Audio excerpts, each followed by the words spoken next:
Hello. Welcome to WIP IT Sundays. With me tonight, we got the comments of the Dons. Good morning. And we're running solo right now. We'll see if any other gang joins us tonight. I'm working with pink tonight. Pink. Yeah. Salmon.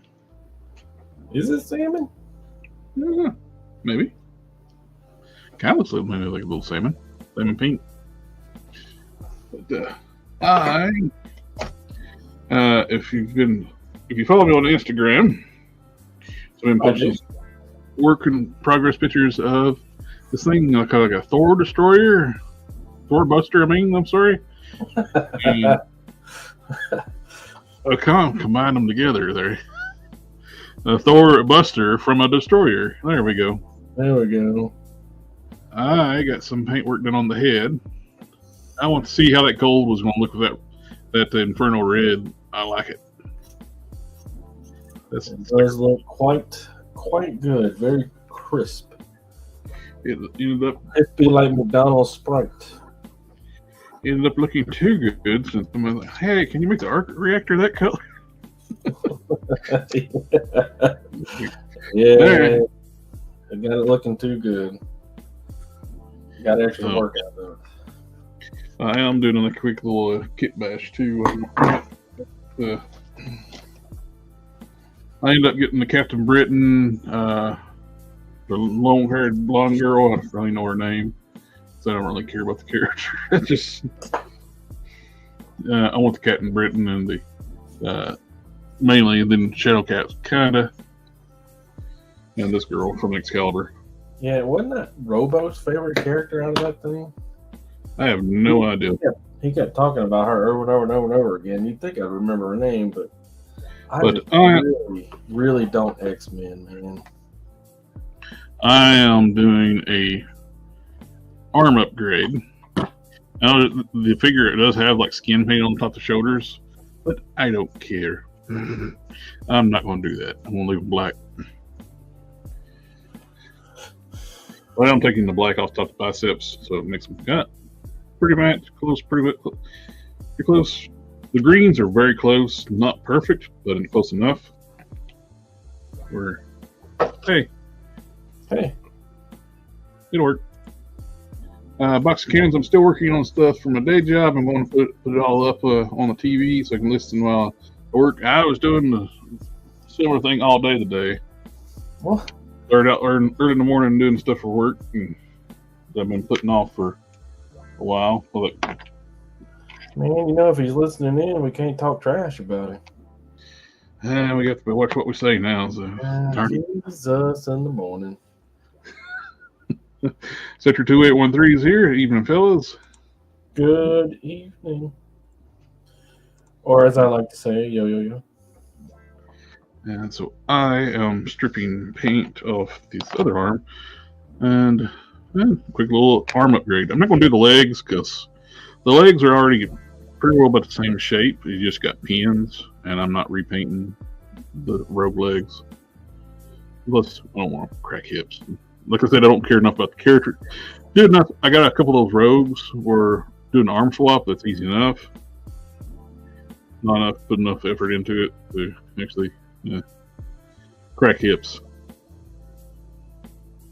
Then mask and do the stripes and all that stuff. Like, nah. I'm good with an arm swap. Okay, we got a Q-tip. Strip off the other. Before we do that, let's then all these seams. What color thread I need to use? Do I need to go with the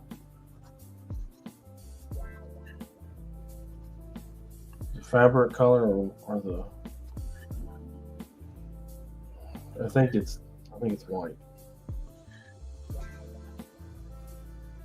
If I'm wrong, I guess you guys get to watch me pull another seam out. I know that's always entertaining.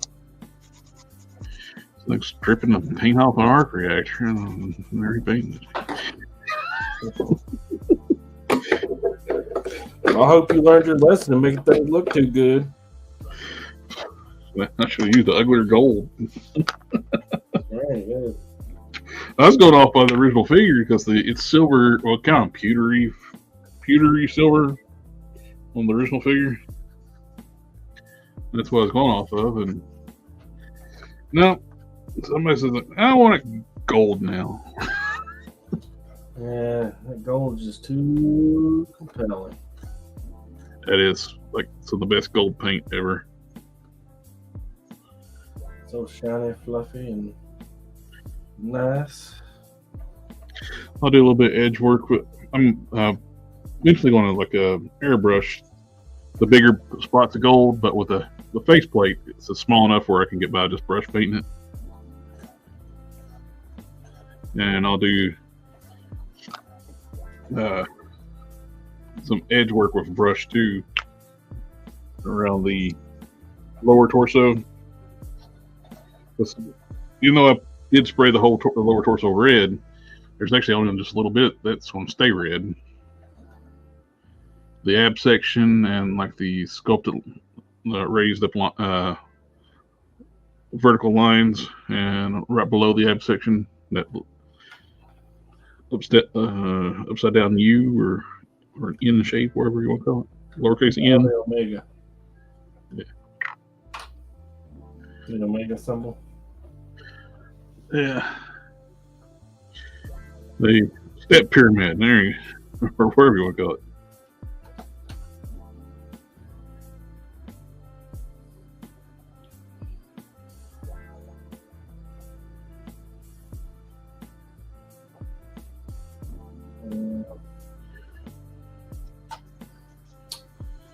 What do they say? When in doubt, throttle out, right?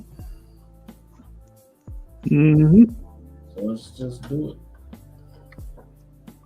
Do it. Do it. Hey, Sneaky, what's up?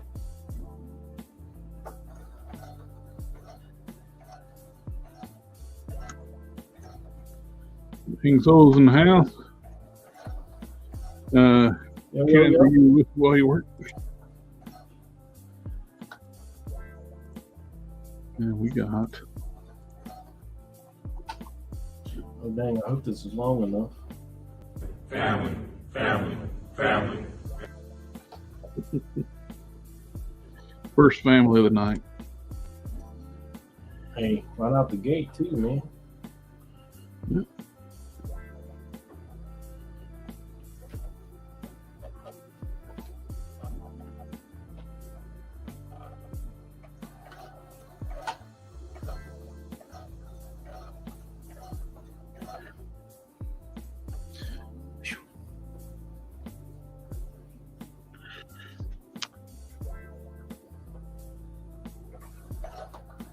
Mutual of ours has contracted a little bit of work out of me.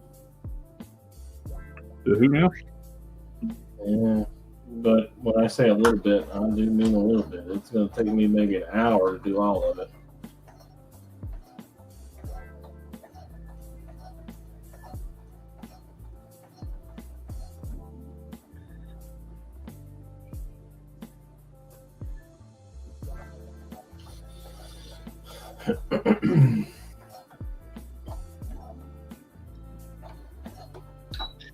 Yeah, get those arms stripped.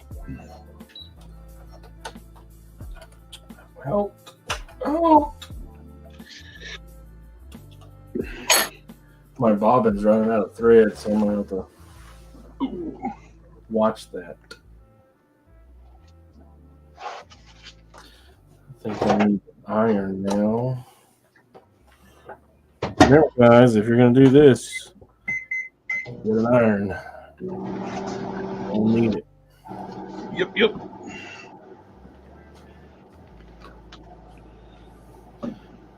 They also say that getting an iron will set the thread on the seam, but I ain't never really noticed a difference. I mean, we gotta heat this back up and pull it apart so we can work on the joints. We want the clearance up a little bit too around the upper bicep where it's got the Big old shoulder now.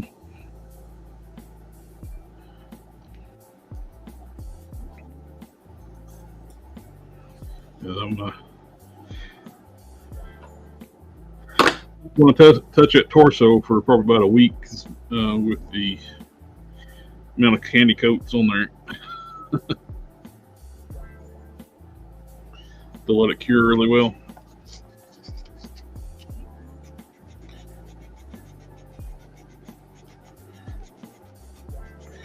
There's no Thursday show this week, but we are doing a special treat on Tuesday.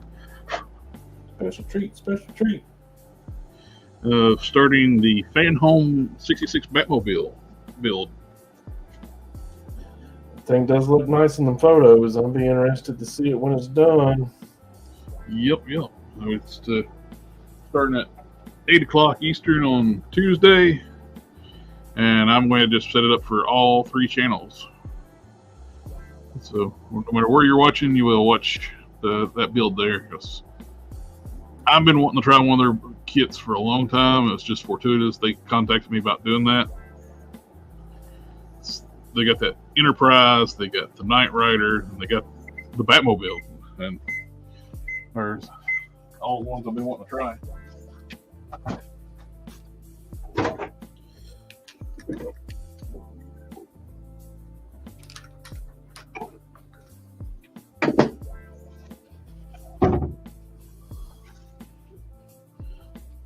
I'll tell you, my son's a self-proclaimed Swiftie. What now? He's a self-proclaimed Swiftie. What is a Swiftie? Taylor Swift fan. I didn't know that's an actual term. Yeah, it checks out. My wife verified it. My wife is also a Swiftie.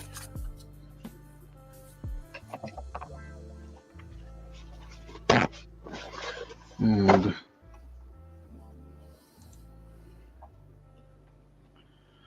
Jokis, what's up? Hello, sir. You need a hot box kind of with your paint and not the for smoking. Yeah, I actually I'd like to have both, one for smoking and paint. So smoke some meats. It's all about the meats. Ooh. My wife's friend is trying to find a caterer for an event she's doing, and she wants it to be barbecue. And I'm the only true Southerner she knows, so she keeps giving me a whole bunch of barbecue to try to get my opinion on. Yeah. I've eaten more barbecue in the last 2 weeks than I have since I've been in Pennsylvania.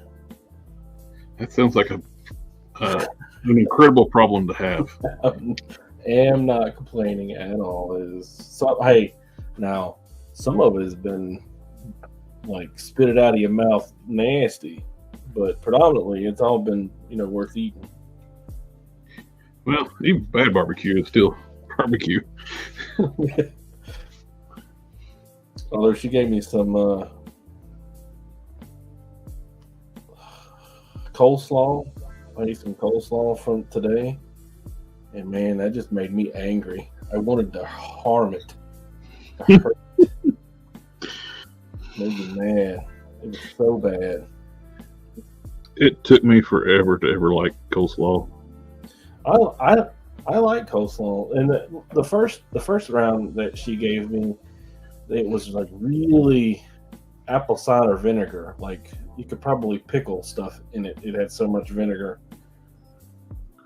But this other, I don't know if it was just like they just got some cabbage and put mayonnaise on it, or what was going on. But it was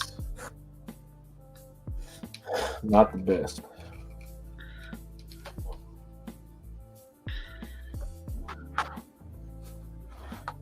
Man, the paint on this figure is sloppy. I don't know if the other the other two are that way.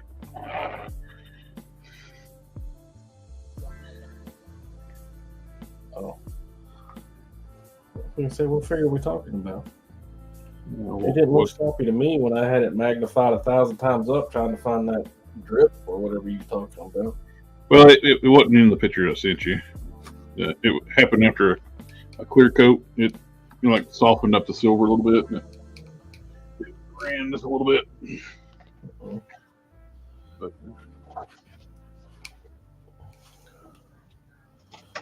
somebody sent me a message.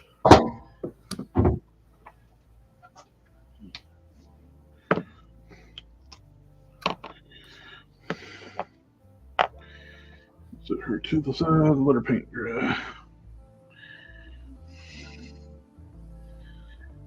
Let's see. Did you replace the arms or are those stock arms? I just replaced the arms with I got a bunch of these Outback robes from the Kids Warehouse website, Kids Wish or whatever it is, and greens are pretty close. I just not worried about painting the skin on the shoulders because, I don't really give a crap about the character, but I like better articulation.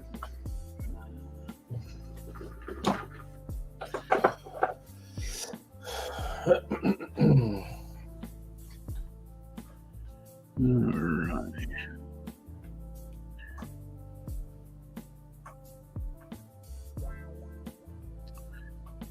Take some of this off. Right arm, right shoulder, right arm.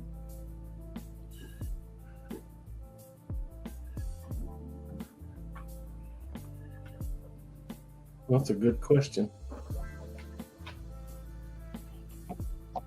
Do I know? Our mutual acquaintance was asking me if leather comes in gold. I'm like, it's a good question, man. I'm not sure. I don't know. Yeah.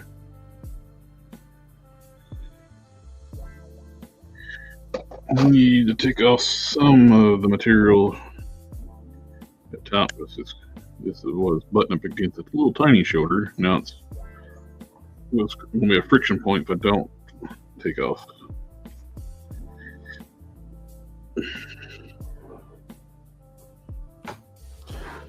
Pop, pop, fizz, fizz. I have seen Resident Alien. Haven't watched this season yet. I think we're 2 episodes out right now. Alien. Alan Hillock series where he's a alien. Resident Alien? Yeah. You know, that's on my to-do list. I wanted to see about that. I wanted to see about it when it was like on TV, but it's still on TV. It's the new season just started. I like to put stuff where you can't get to it.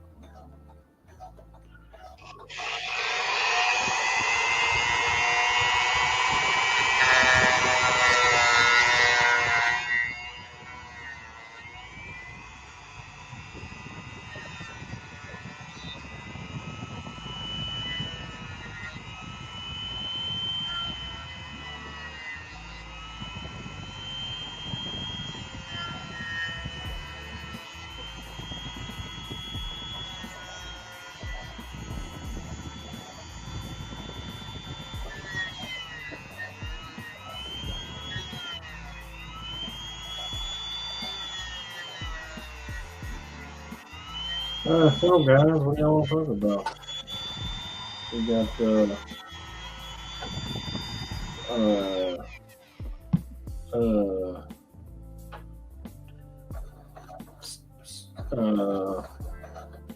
how about them Batmobiles? What?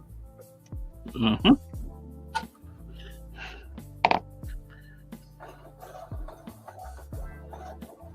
Oh, I thought it was hilarious that Liefeld impersonating Todd. Yeah.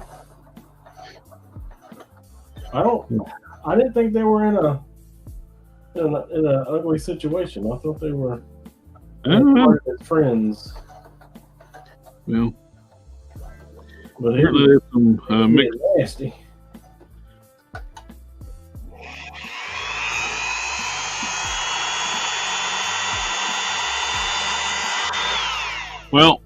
I don't disagree with what he said, though. No. No. He's not wrong.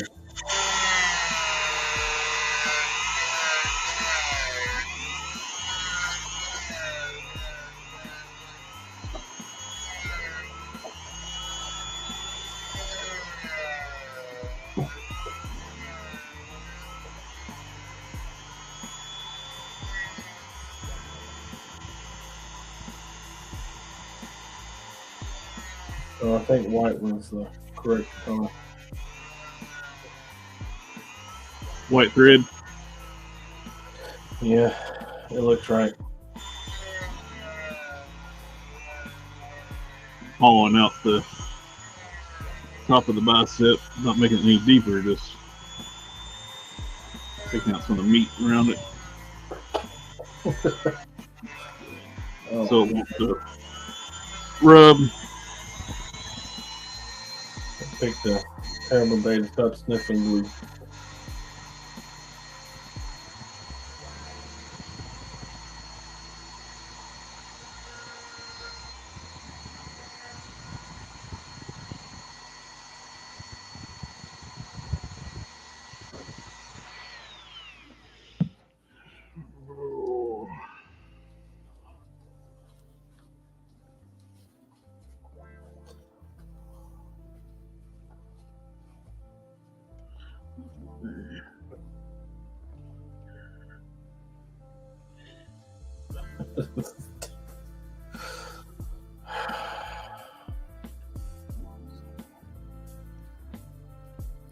Yes.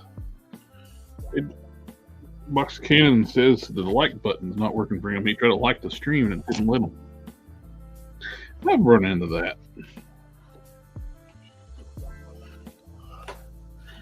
I don't know, man. That sounds like a likely excuse. That's close to what I need right there.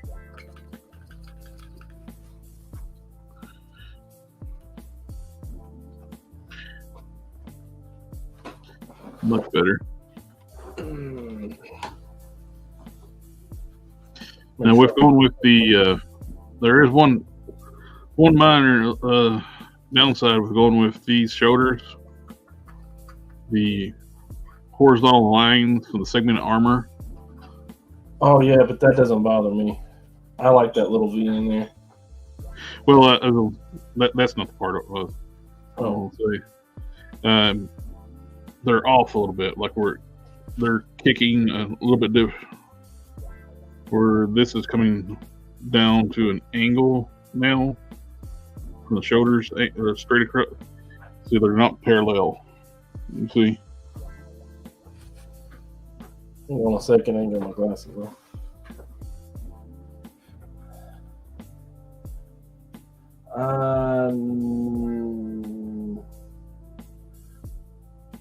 No. Oh, okay. So they're not directly parallel with each other. Right. These are kicked off downward a little bit when this is straight. Yeah, I'm all right with that. I mean, that it'd just be like, oh, that's. And it's like the same way on the front, you look to the side, the top is going backwards a little bit, down a little bit, angle, when the bicep's straight. Well, I'll keep my BB gun loaded, and if anybody starts pointing that out, I'll just one in the leg. My friend worked hard on that. I ain't taking criticisms at this time.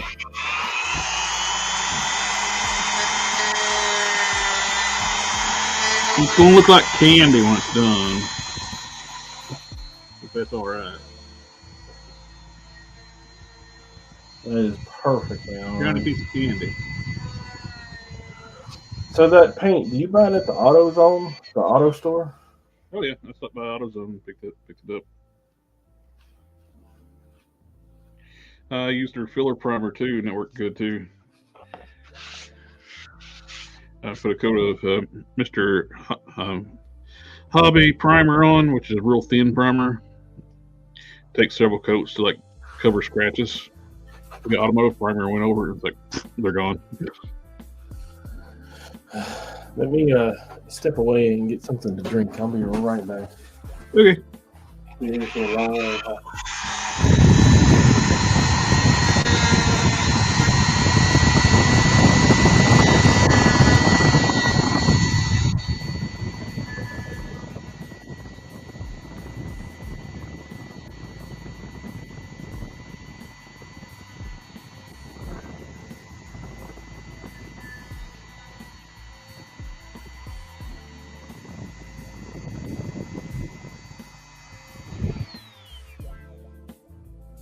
Is good. That one.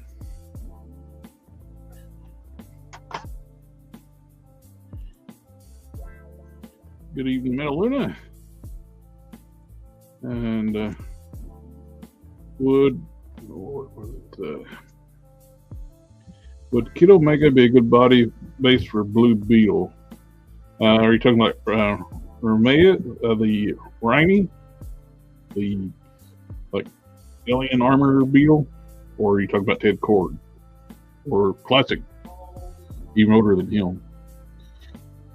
All those, well, it's a lot of sculpting if you're going to do the newest armor. And it's going to do if you're going to do the older beetles, that body's too small.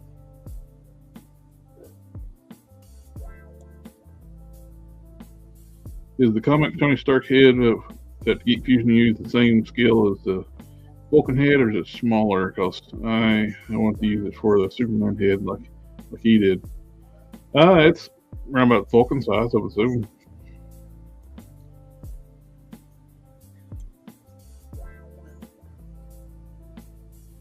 Yeah, alien armor Blue Beetle. Yeah, size wise, it's fine. That's putting a lot of work on you, like sculpting that armor there on that body. It's smooth body. What'd you say about my body? Yeah, it's smooth. Smooth. Oh, you must mean that figure, because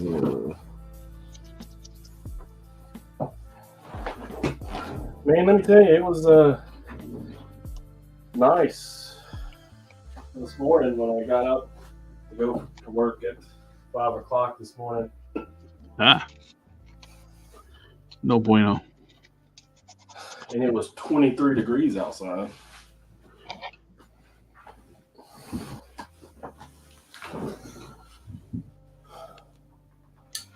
I wasn't muttering anything under my breath.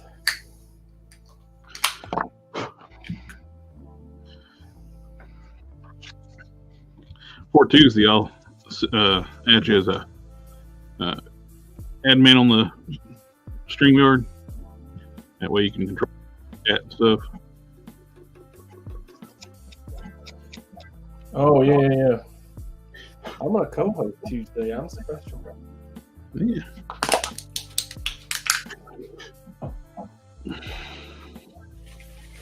I need to remember. I'm gonna take those instruction booklets home to work with me tomorrow. When it's slow, I'm gonna read through it. When I say slow, it's like probably won't get to touch them. I'll carry them home and read them tomorrow night. I want to do it today, but had to get stuff done for noon tomorrow, work-wise.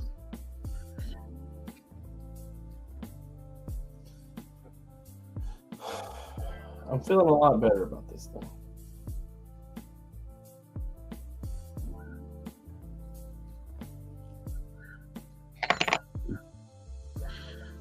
I think that is enough clearance. If you're worried about it, just add a little pink to it and make everything all right.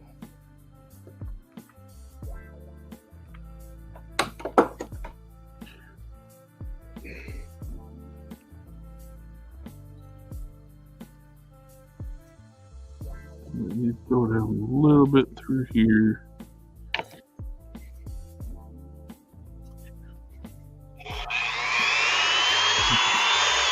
Oh, Jeffrey says there's someone that makes armor kits for Blue Beetle, so I won't have to do a lot of work. Oh, that's cool. Let's save a lot of work.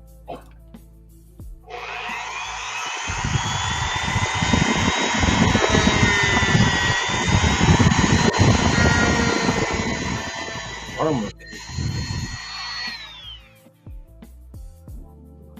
It's going to be a 3D printed armor set for Blue Beetle.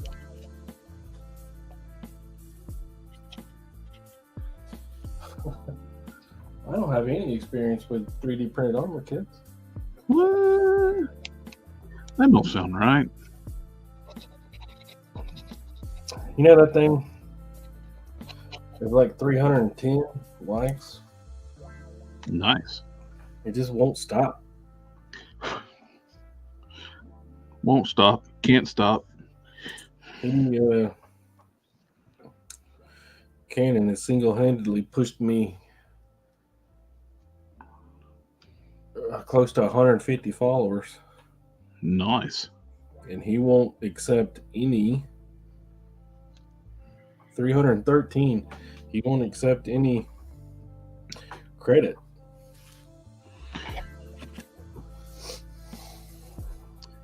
That armor set just looks so badass for that. Yeah, It turned it into a completely different figure.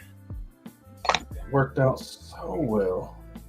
Heck, you wouldn't hardly believe it's actually Colossus underneath of it.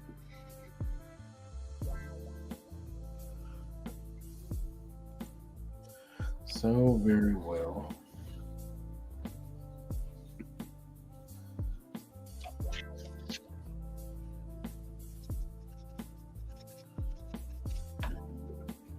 Uh-oh.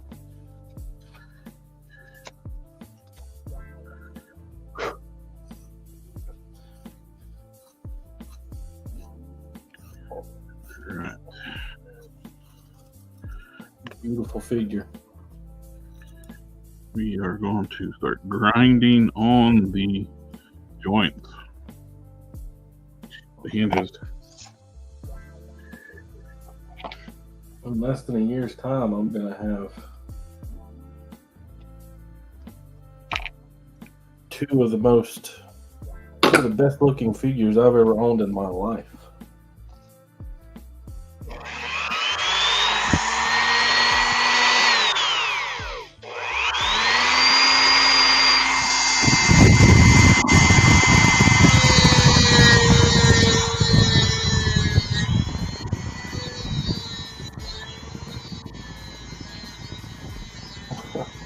The real treasure is the friends we made along the way.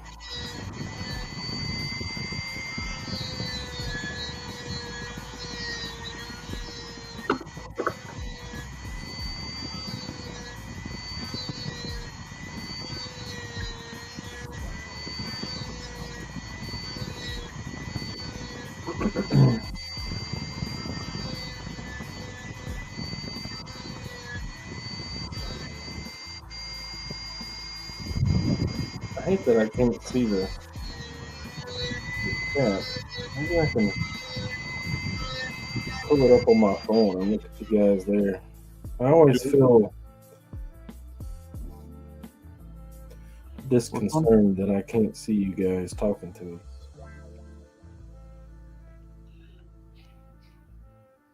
I'm gonna feel like that Tuesday, where I'm gonna set my station up upstairs. It's gonna be on sitting at 9 degrees from the monitor. I guess could have the phone scrolling. I can just watch it and listen to you read off the statement comments too. Yeah, I promise I'm gonna stay hot on them things. But it's all I'm gonna have to do, you know. Watch you and read them. Oh, Hulk Smash in the chat. Hey family. I don't have friends. I got family. Yeah, we got Metaluna is asking whose brainchild was Titanium Man. Mine brainchild. I've been trying to get that Titanium Man put together for years. You need to check your messages, Olds.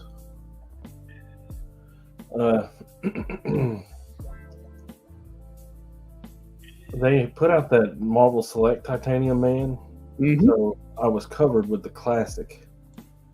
You know, the Boris Titanium Man, but I was a pretty big fan of the Alex Titanium Man, And you know, they made this one. You know, they made this one, but Yeah, it's a little tiny come thing. on. I think puny. Yeah, Titanium Man ain't. He's huge, you know. He's a big boy. He stands like 2 foot taller than Iron Man, and it was just very. It was nice to have on the shelf, you know, the like fill the void. But When Hulk Smash, I sent you the link.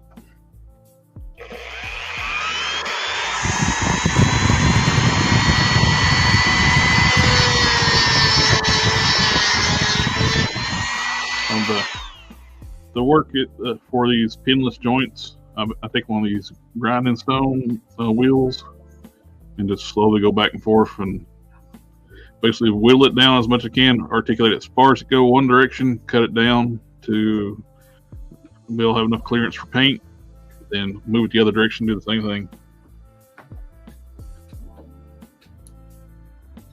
Metaluna says that titanium truly is a astounding figure. It is. I think it's gorgeous.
man, I love pickles.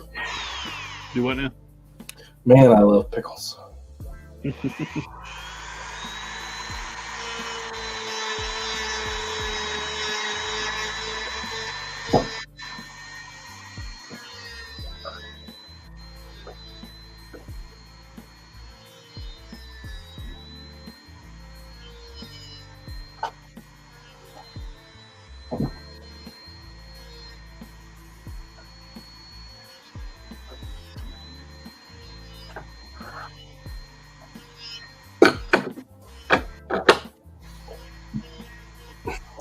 You don't know, but I recently bought a new thing of pickles. And man, oh man, they are wonderful. That's right. There's someone used to be able to get Walmart a while back. It's called maple bourbon, spicy maple bourbon pickles. And those were really good. Then they turned around and changed their recipe, and not so good anymore. These are just plain old plain Jane dill and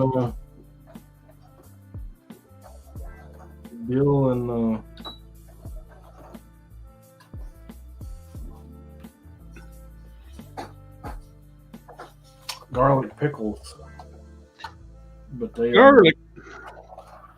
They are very aggressive. As much as I love Italian food, my body does not like garlic.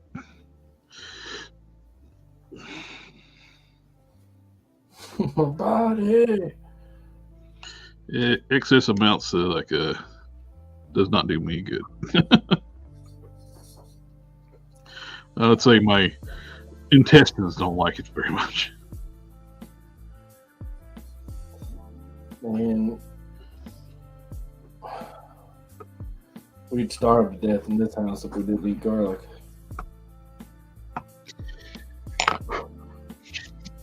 It goes on to everything. I usually use a dental burr, but I'm going to try that bit. Yeah, these bits they'll cut through it like a hot knife through butter, and they're smooth. It grinds smooth too, so you don't have any like rough edges. So they work out pretty good.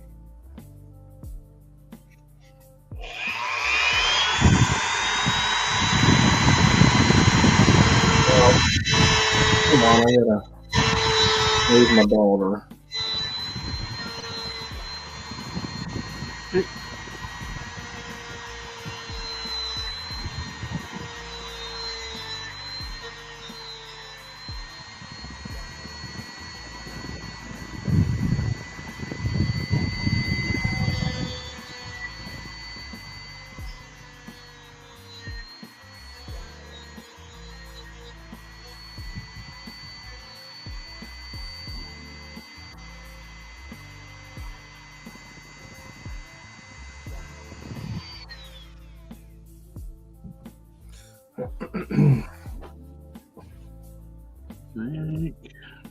Well, then just clean up the burrs. Got enough clearance on here for paint. Good to go. A little bit of light sand work. Just like sandy work.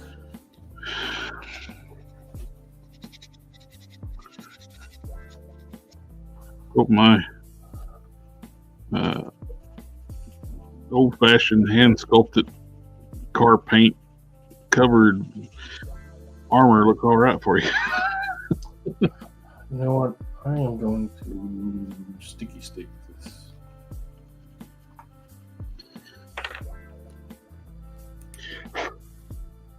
I got a tough act to follow with that titanium, man. Man, that ain't no lie. It was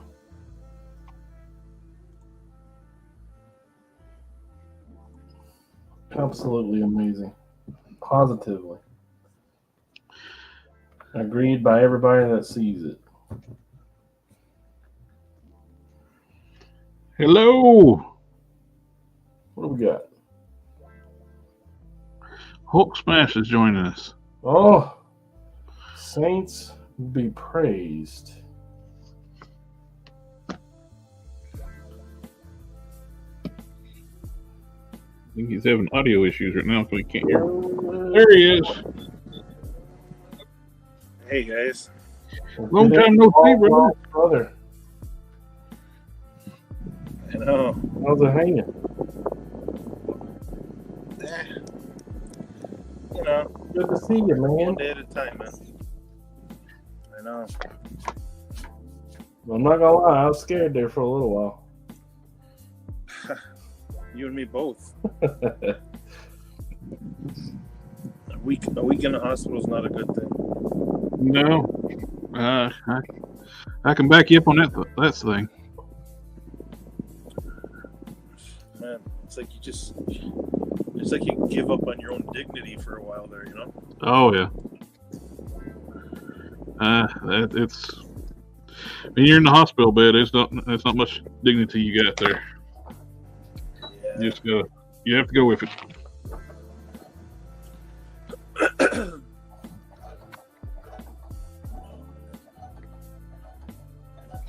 It's taught me a lesson to don't try to tough it out. Go see a doctor. You can't fix it if you're trying to tough it out. Yep. I don't know how long I was going through this, because it's been a long time that I was going through that, and I just ignore it. You know what I mean? Oh, I know exactly what you mean. That's why I about died. You were getting close there, but too, my friend. Yeah.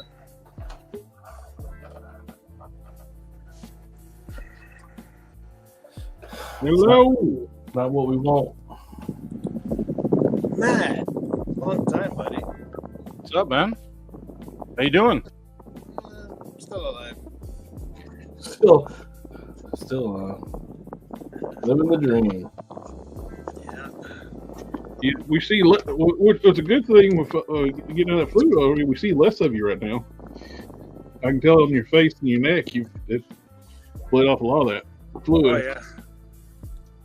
Oh yeah. A lot of it for me was just retaining fluid, right? So. No.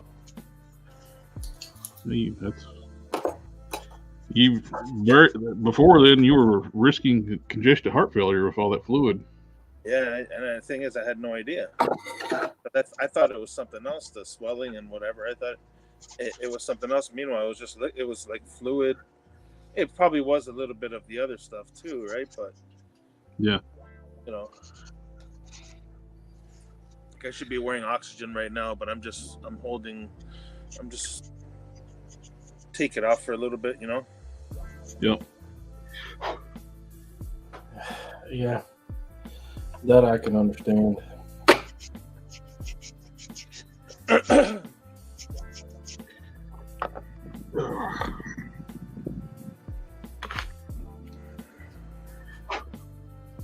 I missed you guys, man.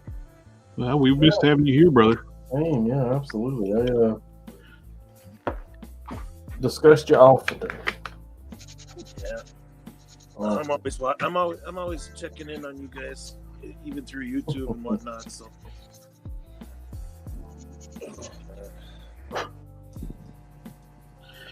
We did get the tiebreaker the other night for our ranking of some toy manufacturers. What did McFarlane thought on that? Tell me through. Tell me. I can chime in now if you like. One that got brought up I saw it in the chat before we went offline. Like we forgot to add on to the list. Jada. I thought about them, and I was like, they really haven't done enough yet to make a good determination. Like, I love what they're doing with Street Fighter, and I have high hopes. But I kind of left Universal Monsters line too. Yeah, I kind of left them off on purpose because I was like, well, because most of what they do is not that, you know.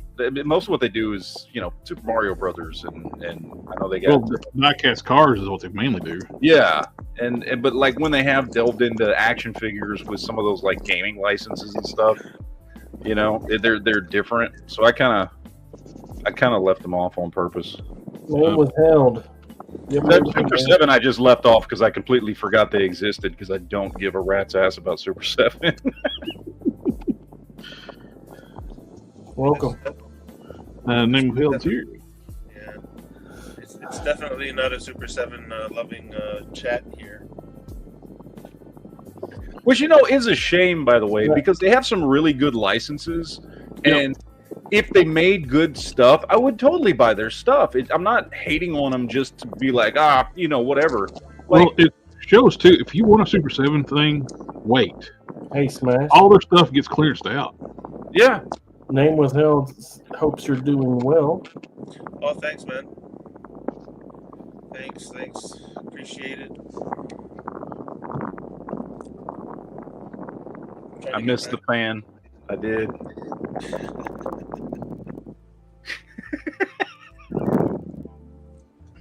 Turn it louder. Wait till if I have to bring my oxygen machine in here, the fan's gonna be nothing compared to that. I think it's loud, man. I got it out in the hallway right now. Like, man, that's not the oxygen machine that's going on right now. That's just a fan. You ain't been having a problem with anybody walking by and parking that thing, have you? Yeah, no candles, nothing. Man, they put the fear of God in you when they bring that thing over.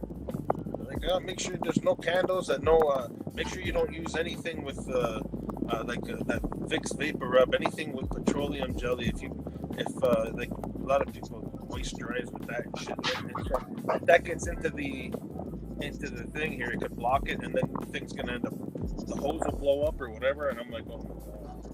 You know, a lot of people when they get a cold, they put the vapor rub underneath their on their upper lip just so they can breathe it in. So if that stuff gets inside the nose thing of the rub, this thing that goes on your face. Yeah, little tubes, huh? Yeah. Name of Field asking, do I have to clear coat the auto paint? You don't, but it does put the nice sheen to it. The automotive paint is a hard paint as it is. But once you clear coat it, it gets super nice and glossy. And that's what I'm doing for the store buster, is being like candy. Yeah, Which is great unless you don't want it. That's why I was asking you about that matte finish stuff the other day, because I was like, okay. Mm-hmm. Oh, I want That's a key to that's a secret to my really smooth finishes. Spray it down with like the Duplicolor clear. Let that dry and harden up. It is going to be super shiny, more than what you want it to be shiny. Then you go back and hit it with a Mr. Hobby matte. You look like a factory finish figure, and it's nice glass smooth. Yeah. I know you're just doing that shoulder piece, but do you even is that just the only piece that you're prepping? The rest of it you don't prep anything, right? Yeah, I don't prep nothing. no need. Oh, and it's a forearm. Thank you very much. I did the shoulder already. Oh.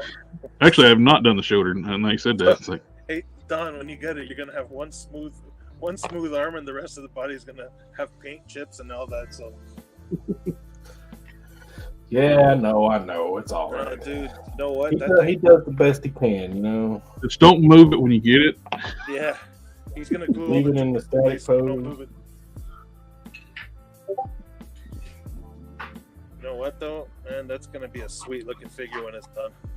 Oh, I it hope so. already is.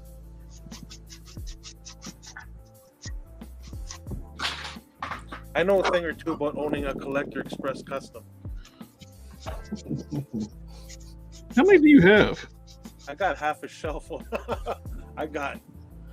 I remember when we first started talking, we did that trade, and I got I made you like several DC figures. And... Yeah, you made me Miss Martian, Superboy, not Donna Troy, it's Cassie, the other Supergirl with the blonde hair.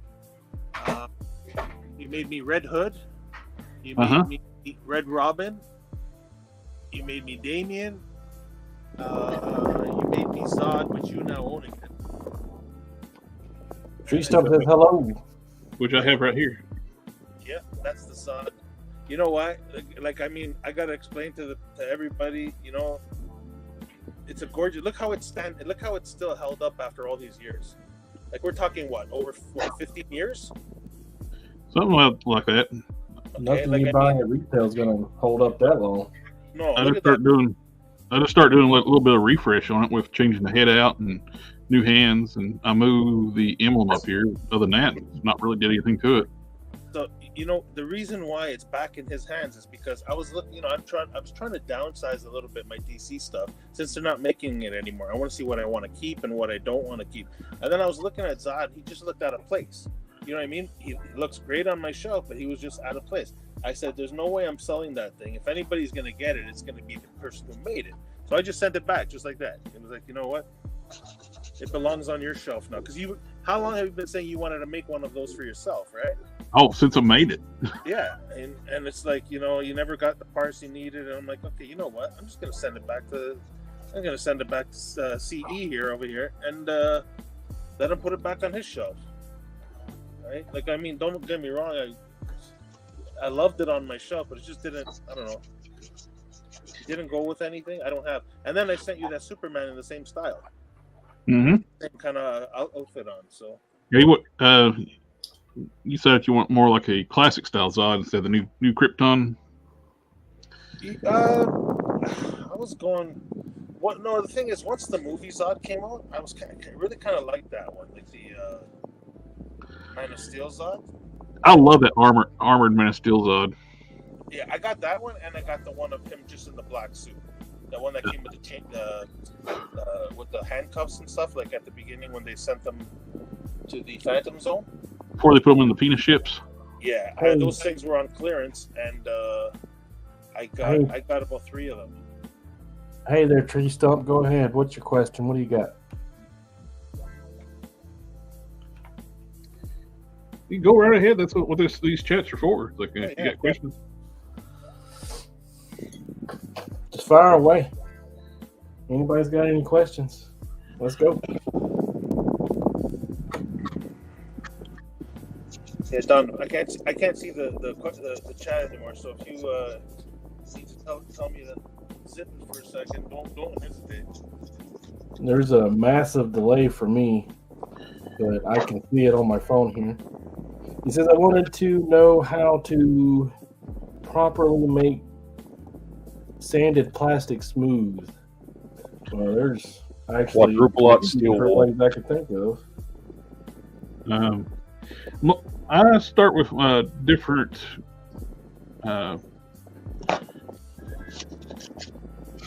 like a 220 grit. I start with 220 grits. I go down to like a 320 grit, and depending on how smooth I want to go, I keep on going down. These little emery boards, they work really good. You got a coarser side and a smoother side, and after you get done sanding, if it's bare plastic, a little trick I found too, rub it down with some Winsor Newton. It'll smooth it right back down. Be careful with that, though. You want to take it off right as soon as you put it on. Rub it right off. Yeah. I just did these biceps. I sanded the seam lines down on those and get with some Winsor Newton and smooth them back up. I just got sand and dust all over it. Dang. Sand and dust. I ended up getting that 3-pack with Captain Britain, Shadowcat, and what's her name? Morgan? Anne-Marie? Morgan or Namarita? I don't know which one that is. I think it's Morgan. Is it Morgan? That works too. Hey, Matt?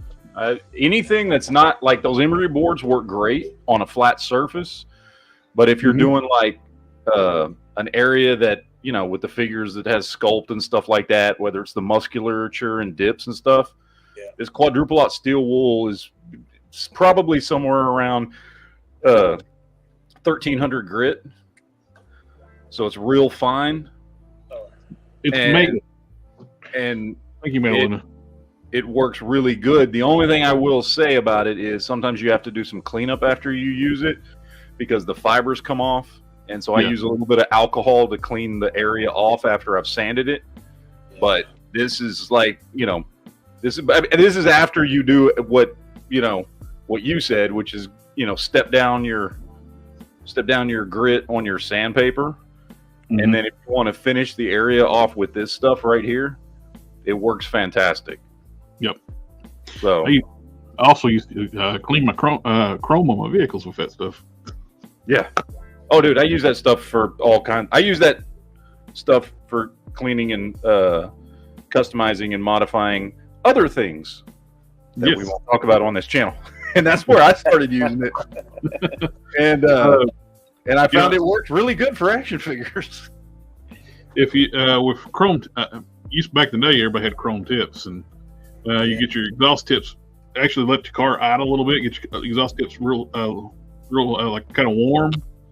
You take that triple aught and it'll shine like brand new again. Yep. You can use it for all kinds of. I use it like I'll use it around the house. If you've got like fixtures around your house, like faucets and things that get a little bit dirty or maybe even a little rusty or something like that, you spray it with some oil and use some quadruple aught steel wool. But it's got to be the quadruple aught steel wool. They got different grades of that, and it needs to be the super, super fine stuff. Yeah. That stuff's cheap too. You can buy a whole bag of it for like $3 at Walmart. I just use it to wash dishes. Yeah, tree stump. You don't need to use epoxy. Just step up your sanding paper, get some lighter and lighter grit, and then finish it off with quadruple lot steel wool or something like that. You don't need to epoxy it. You can get those marks out, and just make sure when you're sanding with like higher and higher grades of sanding paper, that you're not going in the same direction that the marks are. That you're like doing circular motions or something to try and work those marks out. And you don't want to go too coarse either. This is the coarsest I go, 220. Oh yeah. If you go too coarse, you will get really big scarring lines. Imagine using 40. Which you can work those out if you get those in there. It's just It's just easier to. That'll cut about 220 will cut off about anything sanding wise. Yeah. Then you can go down from there. Well, once you get up to like 400, you know, like you're talking. That's pretty fine. Yeah.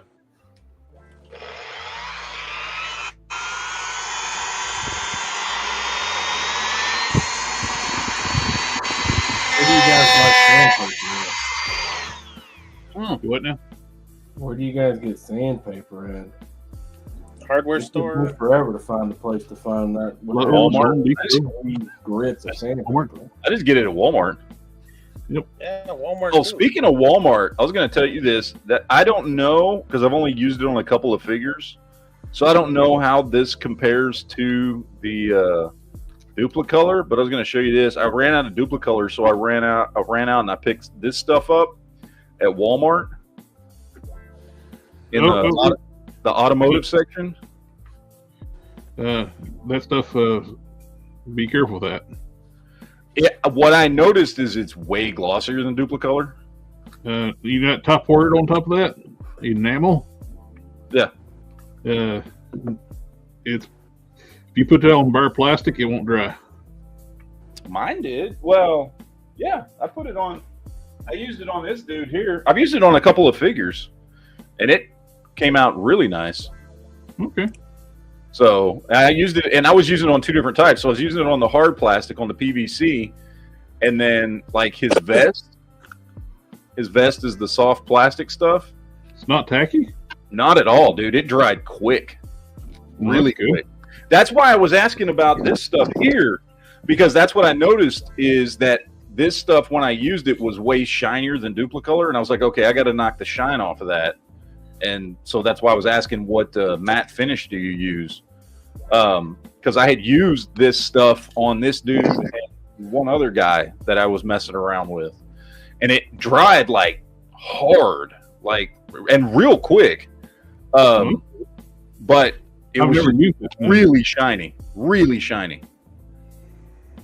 I picked it up because I didn't want to wait for more to come in. You know what I mean? Yeah. So I was like, okay, well, I wonder if Walmart has anything. So I went to their automotive section and I tried it, and I was like, you know what? This is just a little kit bash, you know, whatever guy that I've got. So I'm not too worried about it, right?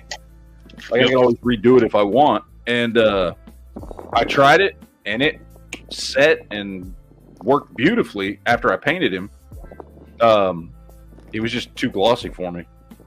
You guys still get test dull coat anywhere? You can still get the tester dull coat, just the spray cans, but it don't seem to be as good as it used to be. I get mixed results when I use, so I just basically switched completely over to Mr. Hobby. Tree Stump's asking about UV resin. Uses UV resin making transparent effects for figures. I was going to sculpt and make a mold and then cast using UV or normal resin. I'm not sure which would be better for larger pieces.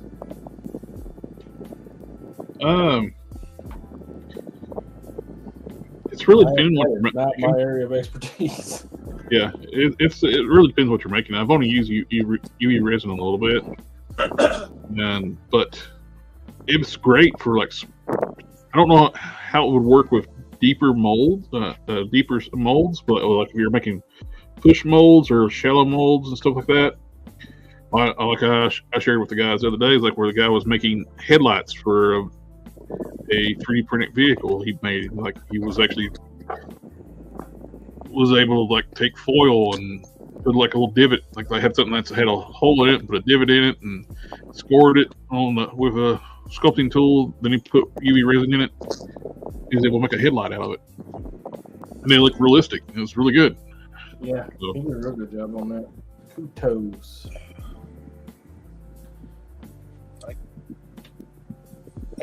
I got a question for all three of you. Since you're on all three different parts of the U.S., you guys still see that Joe Fixit, the exclusive, the Walmart? Is it a Walmart exclusive? I never saw it in store at all. Ever, not once. Because that thing, I don't plan on it ever coming up here because we don't usually get Walmart exclusives that are U.S.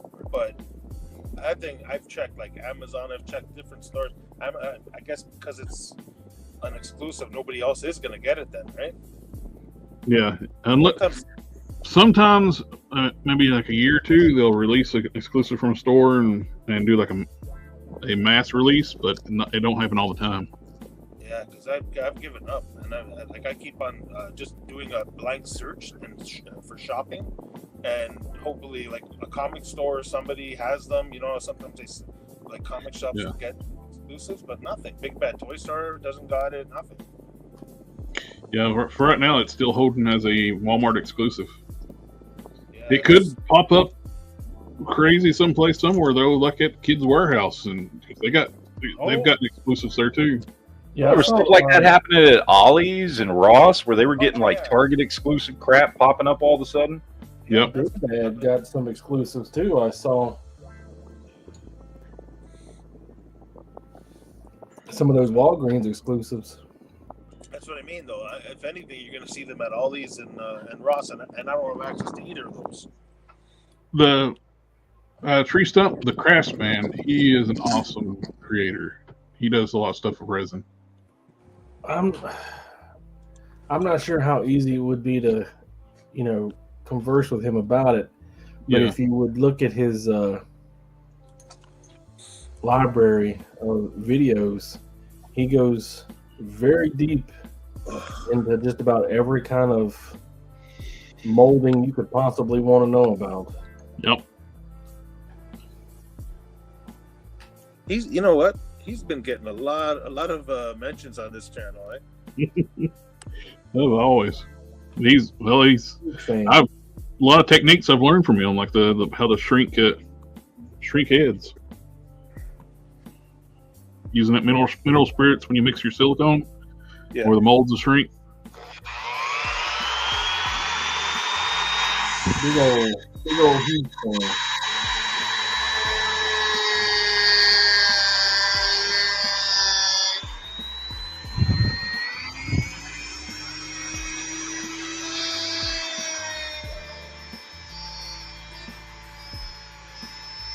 Yeah.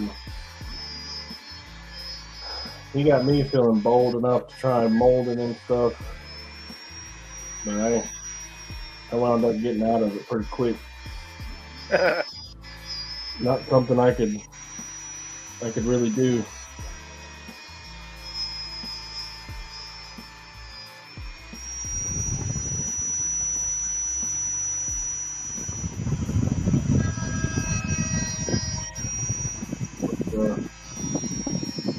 He goes into a lot of detail about it.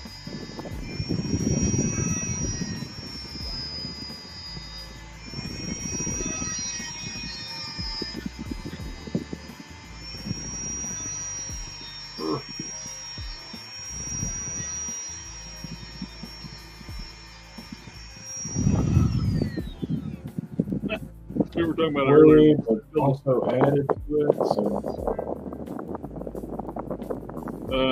We were talking about it earlier, like before you come on, Matt. It's like how hilarious that Liefeld impression of Todd was. Oh, dude, that was spot on. You can tell they know each other very well. Like, it's like that's a personal experience right there.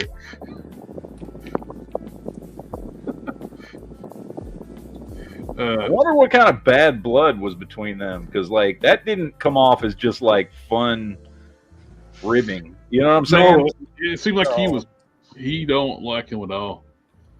Yeah, it felt like there was some heat there. I wonder if either. I wonder if Todd is one of the reasons why Liefeld lost some of his characters. Yeah, I was thinking the same thing. Because it was real like Liefeld had said he lost his several of his characters in the 90s, which would be in the Image era. Yeah. Might be.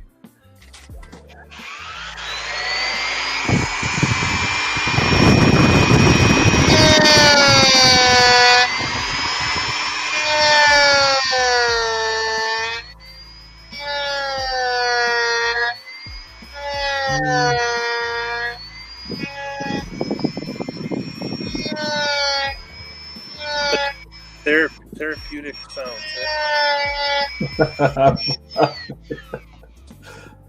You what Love now? it to this day, boy. I said therapeutic sounds. We got my fan, the Dremel. Yeah. We're doing ASMR.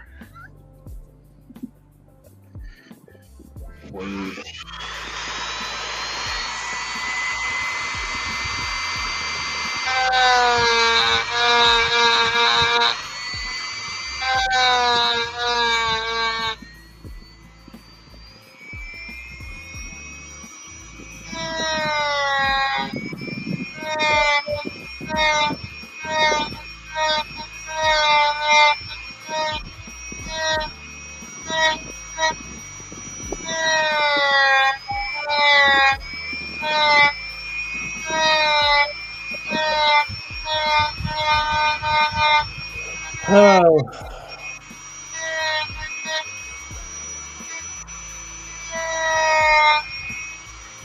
It says, this one's for you, old. When is the Lunch Dragon t-shirt be available? I was in a pain clinic recently. I heard the exact same sound in an old man screaming. Yeah. It be like that sometimes.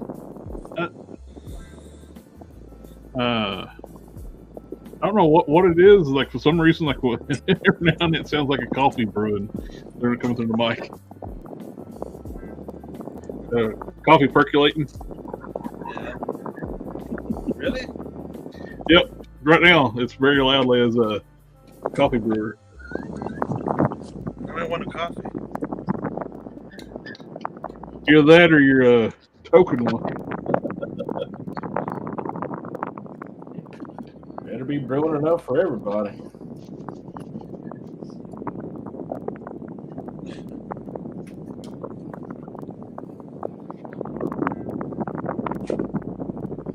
So my shoulder came unstitched.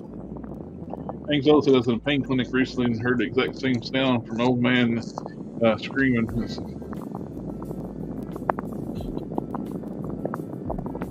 What?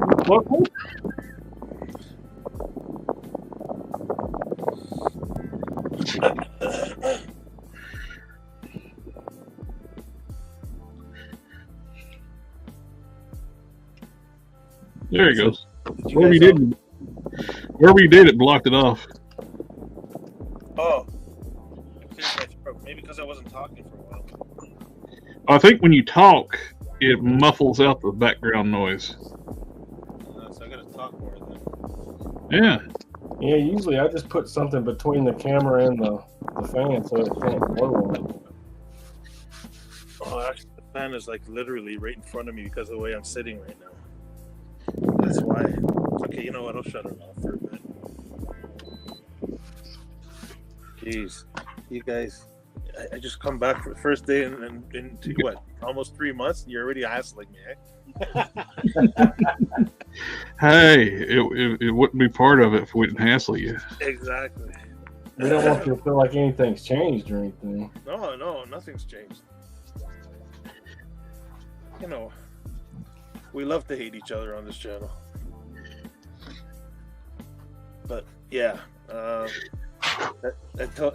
told the Collector Express here, but did you guys order the Zabu wave? I did. You guys done?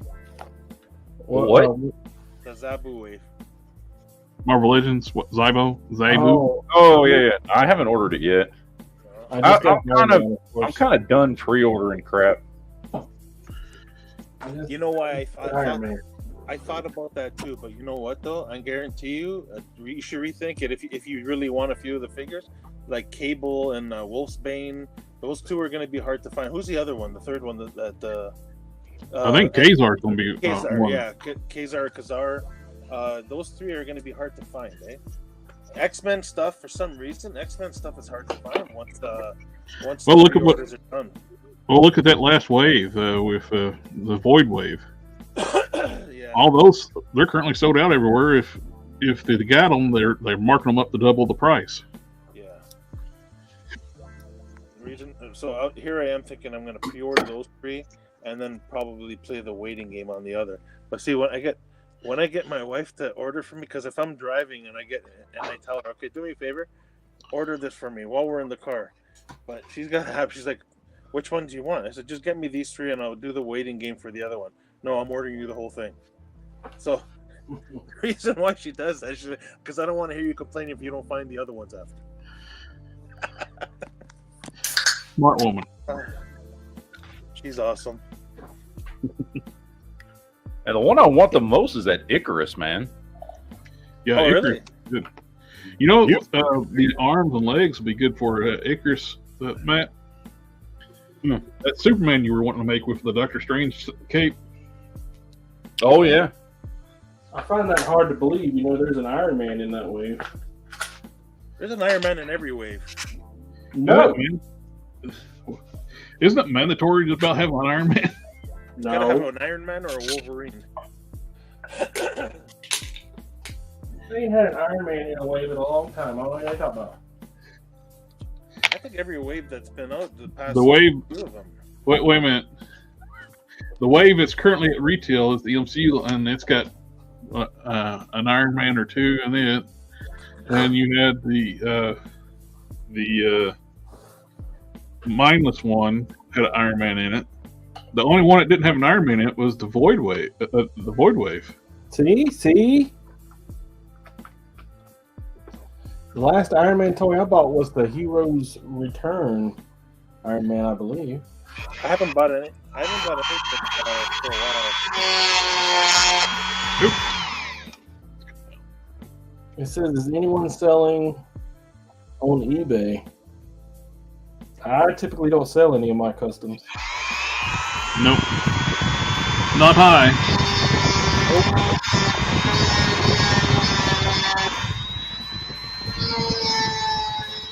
I barely. Now it's been a while since I made a custom.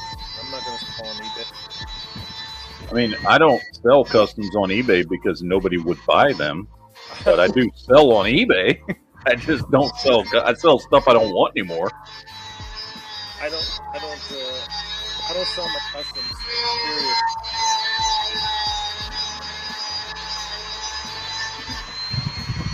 eBay, the land of the price gobbers.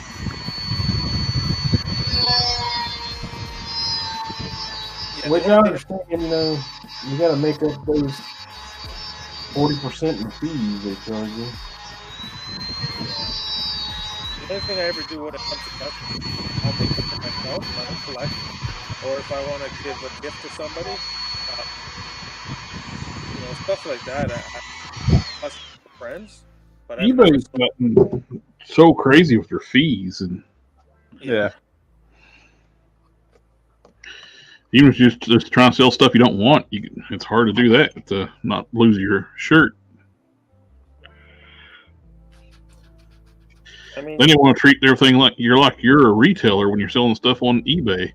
It's like do like a warranty returns and nonsense like that. It's like, no. You can actually mark your auctions on eBay as I don't do returns. I don't do exchanges. This as is. And they will still let the customer do a return. Yep, and make you pay for it. Yep. Make you pay the shipping to return it back and all that stuff.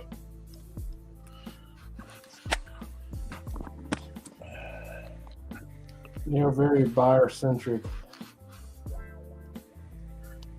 I had a dude buy a mint on card figure, take it out of the box, and immediately break it, then try to make me do a return on it. It's like, you broke it. It was mint on card. I had a guy buy an Iron Man bust from me, and he's like, I didn't realize it was scratched. And I was like, what do you mean scratched? And then he used the pictures I posted to eBay to show me the scratches.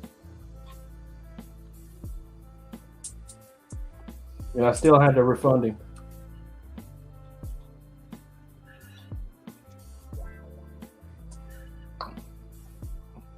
You got to be careful though, because a lot of those people, what they do is they do it on purpose, because they order. So there's groups of people that go around, and what they do is they order a bunch of stuff from a bunch of different sellers, and then they say everything's broken, and then they know that there's a percentage of sellers that will just refund the money and not pay to have it shipped back. Then they just keep whatever they don't have to ship back. So they get free stuff, because there's a lot of sellers that will just not want to worry about the hassle of paying to have it shipped back to them. They'll just be like, that's fine, whatever, just keep it. But you did realize too, you gave me your address. I will drive to your house if you piss me off enough. You try to steal my stuff. Oh yeah. You don't know who I am, but I know where you live. Let's think. Not a smart move to try to scam people that you gave their address. You gave them your address. Yeah, they use the P.O. box though.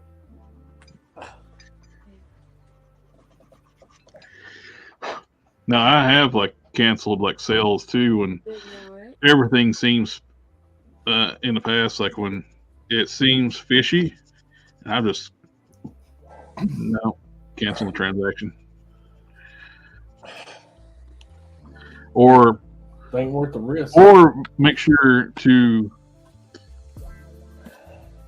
insure it and put signature confirmation on it, or they can't say they didn't get it.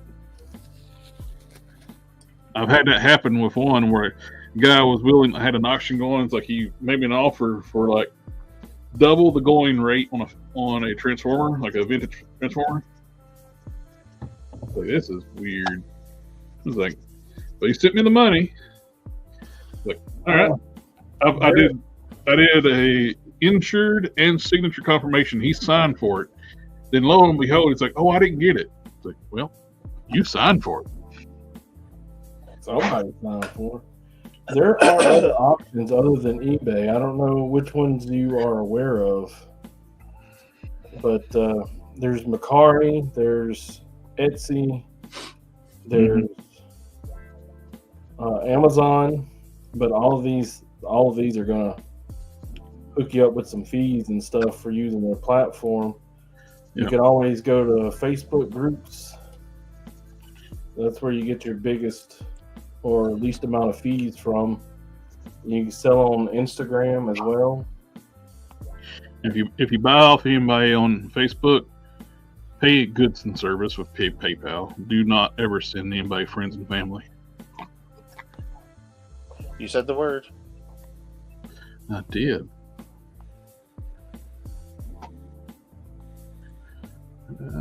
Family.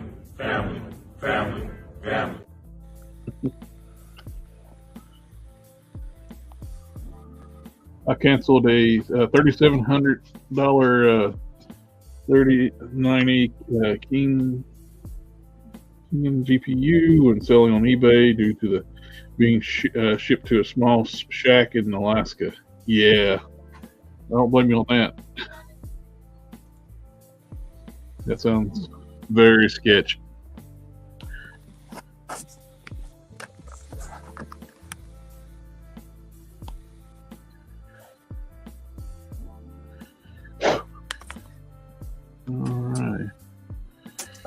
think I got you. That one clearanced.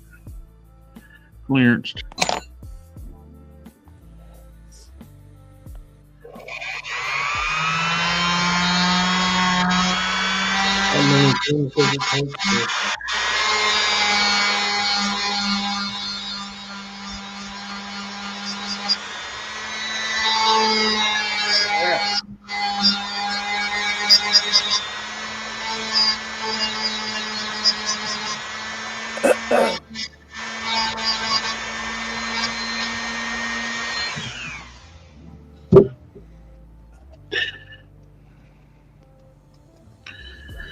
These little details that nobody will see.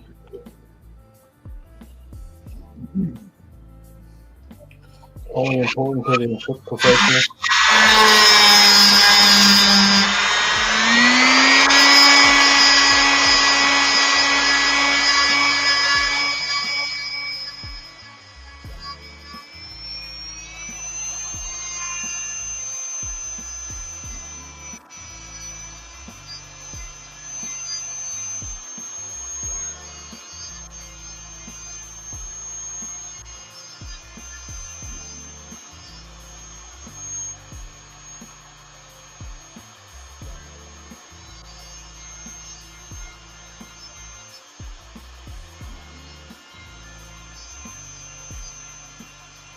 Ugh. Hope I can fix that shoulder joint.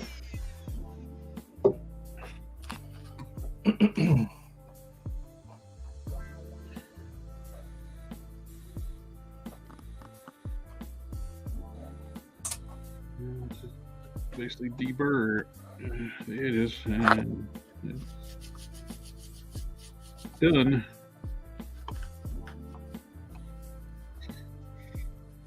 Oh, ow, I gotta clip my fingernails one of these days.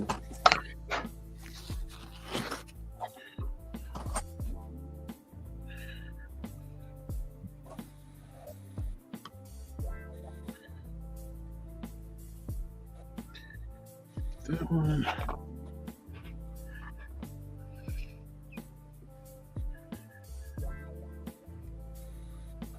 Face only a mother could love.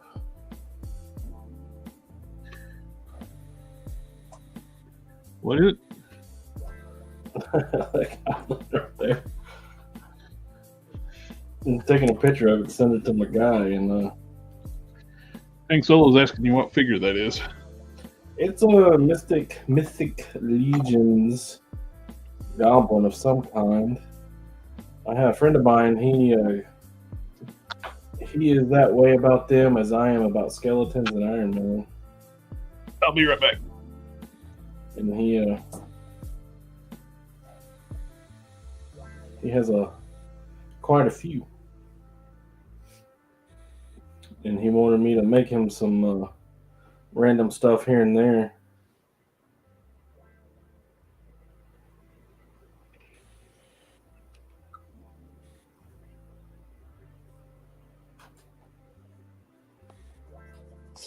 I hope he likes it.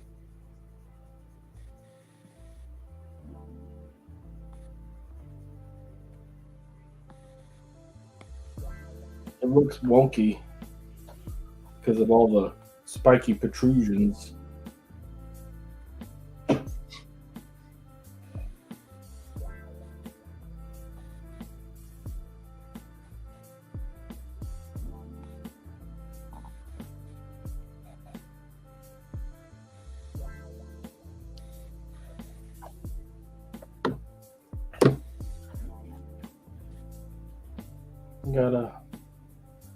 Gotta fix the sleeve and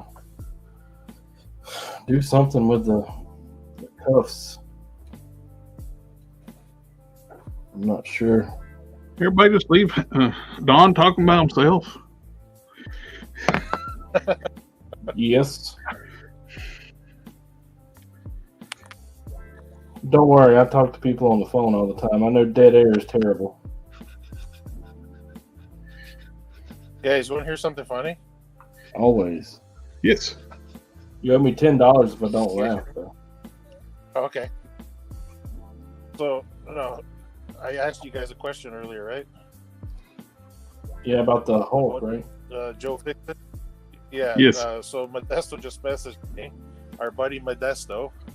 He just messaged me a link to Amazon that he just showed up on Amazon US.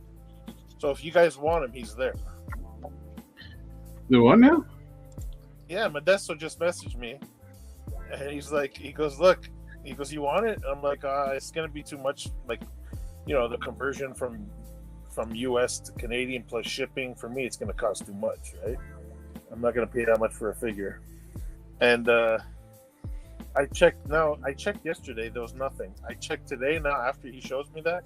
It's on the Canadian Amazon, but it's not there yet. They have a place for it, which means it should be coming soon. It's $59.75 right now on US. Yeah. So if Matter Don wanted it, there he is. I know you guys are huge Hulk fans. Is that so? It's it's being sold by a third-party seller. That's probably what it is. Yeah. They're selling the Bucky cap too.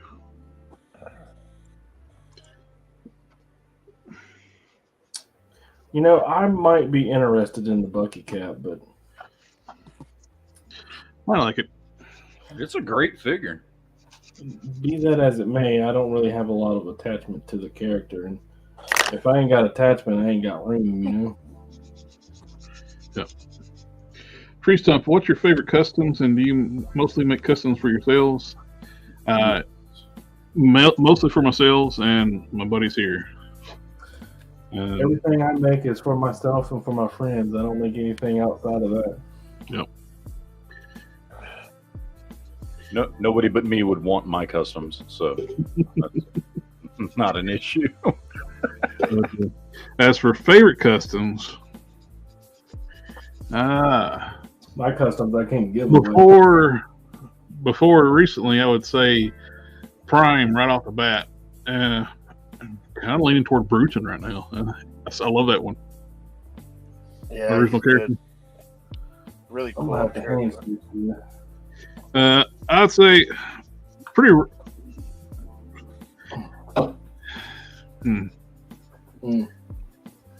It's on teeter back and forth between Prime and Bruton. That's right now. It's like Mine are the two that I put the most work into, which are my two Ghost Riders, the Carter Slade, and then that other bike that I did. I got a pretty cool bike. yes, those are awesome bikes.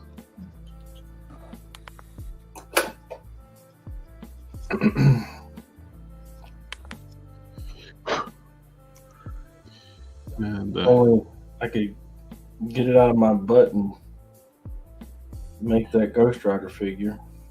one of the nice things too of making Bruton. Bruton is like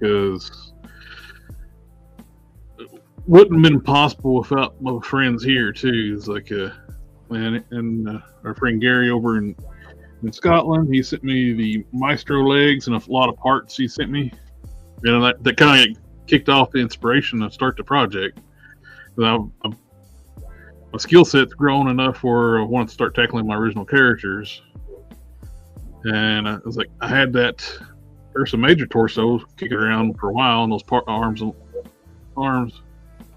Like, I'm going to graft these together. And Cannon's perfect head sculpt for that thing.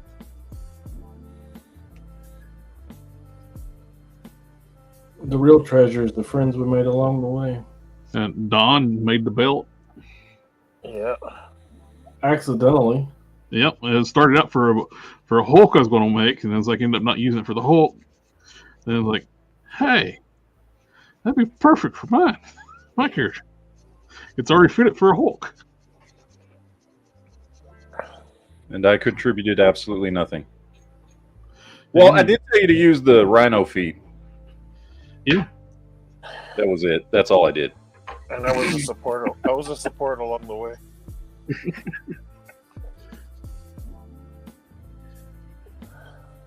Making those, was able to make those extra stamps from using blue stuff for the fur. I think I picked that up from watching Matthew, one of his Whip It Wednesdays he used to do. Boots with the fur. Well, he didn't call it Whip It. He just called it Whip Wednesday. Okay, so this is totally not like the customizing community. Sharing things with each other and mentioning people's names. Oh my God, things have changed so much. Yeah. It's gotten so much better. It's one of the things like what we've started the channel for is like to build the community and try to make it more positive experience. People getting into customizing. Back in the day, nobody would want to share and try to help. It's like, oh, if I tell you how to do it, then I can't sell my customs. Like, you're out of motor. I hate that shit, man. Every time I ask anybody, what kind of machine are you using? What kind of thread do you use? What kind of fabric are you using? I'm glad you like my customs. I'll tell you everything I use. Yeah. And how to do it. Ain't nothing I do terribly easy. And I'll tell you exactly how I do it, man. You want to do it, let's go.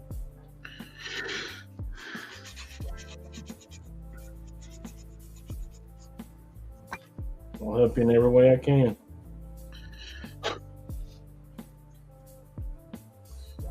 Alrighty. Ow. Another problem with hand sewing is you keep poking yourself.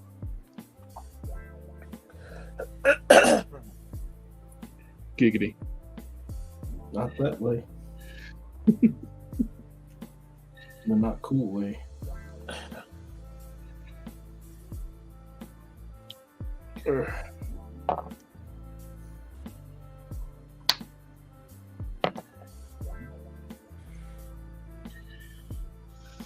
Good Lord.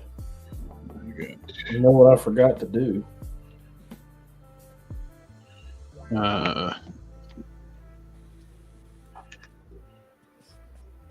Brush your teeth this morning? No, I never forget that. My teeth are one of my biggest medical complaints right now, so I floss almost twice a day.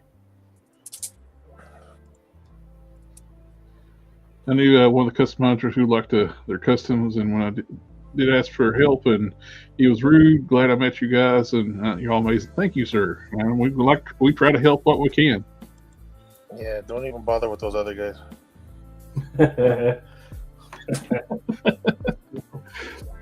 Hank Solo was like a 1/12 custom hot rod completed. It was like a hot rod as a transformer or a hot rod as a car. It's a general, like, in the general terminology, it's a hot rod as a car. Bro, did you see that model kit they put out for hot rod? They put up for pre-order? I haven't seen that, but I did see One Oak Custom Skyfire he printed the other day. And it's the Rodimus from Lost Light. Oh, yeah? Oh, it looks so good. It looks so good. I got the MMC Rodimus from the Lost Light, and it's a really good figure. Yeah, I had that. I also had the SX.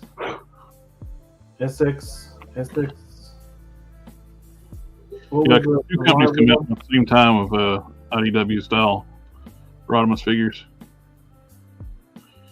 I'm not a big Transformer the verb guy. I'm more of a Transformer the noun guy. Well, the character is what people like about Transformers. Yeah, that's what I like about Transformers. So it doesn't need to transform. I am just as happy with a model kit as I am a $300 Optimus Prime that can actually turn into a truck. There's some of these people act like they get so butthurt when a Transformer action figure don't transform. It's like, okay, which would you prefer, a GoBot or a Transformer? Transformer, Optimus or Leader One? Optimus, of course. Well, it ain't the truck. They're both transforming vehicles.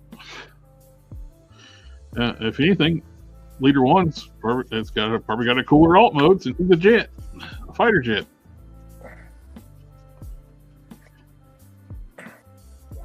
That's the character that you like. Yes. It's the character I like. Optimus Prime. Megatron can be a tank, a stealth bomber, a pistol, another kind of tank. He's Oh, it's the only time he's ever been it, but the Transformers animated series, the Transformers animated, what it was called, Megatron transformed into like a dual rotor helicopter. I thought that was like a gunship. I thought that was pretty cool alt mode.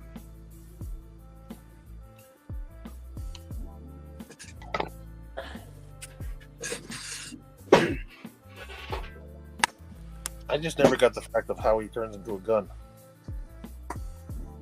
Mass shifting. Yep. When IDW first started too, they actually made a point with a special energon that allowed them to do that too. It takes a lot of power to mass shift. And once you can, you always can. Hang Solo going to use it for Snake Eyes card classified. Sweet.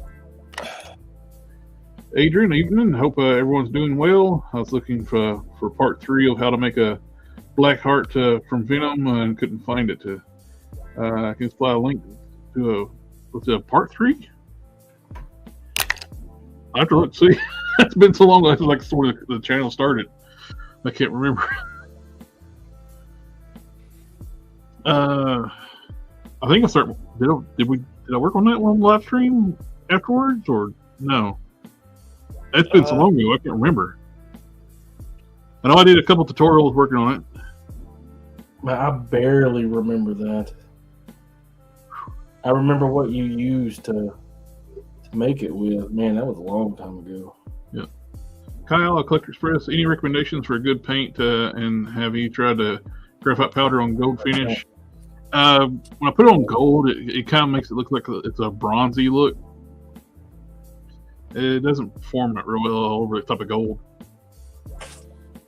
I even grabbed some of this for gold powder, see if it would do work.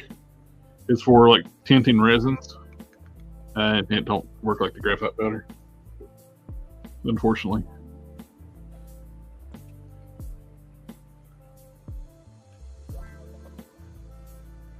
Namelfield, I feel like the GoBots should have better robot mode.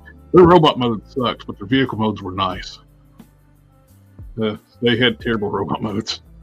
And that's some Transformers have terrible robot modes, but when they did the Transformers cartoon, they were smart enough. Hey, let's not make the animation models look like the goofy robots, like Ratchet and Ironhide. We're looking at you that don't have heads. Yeah.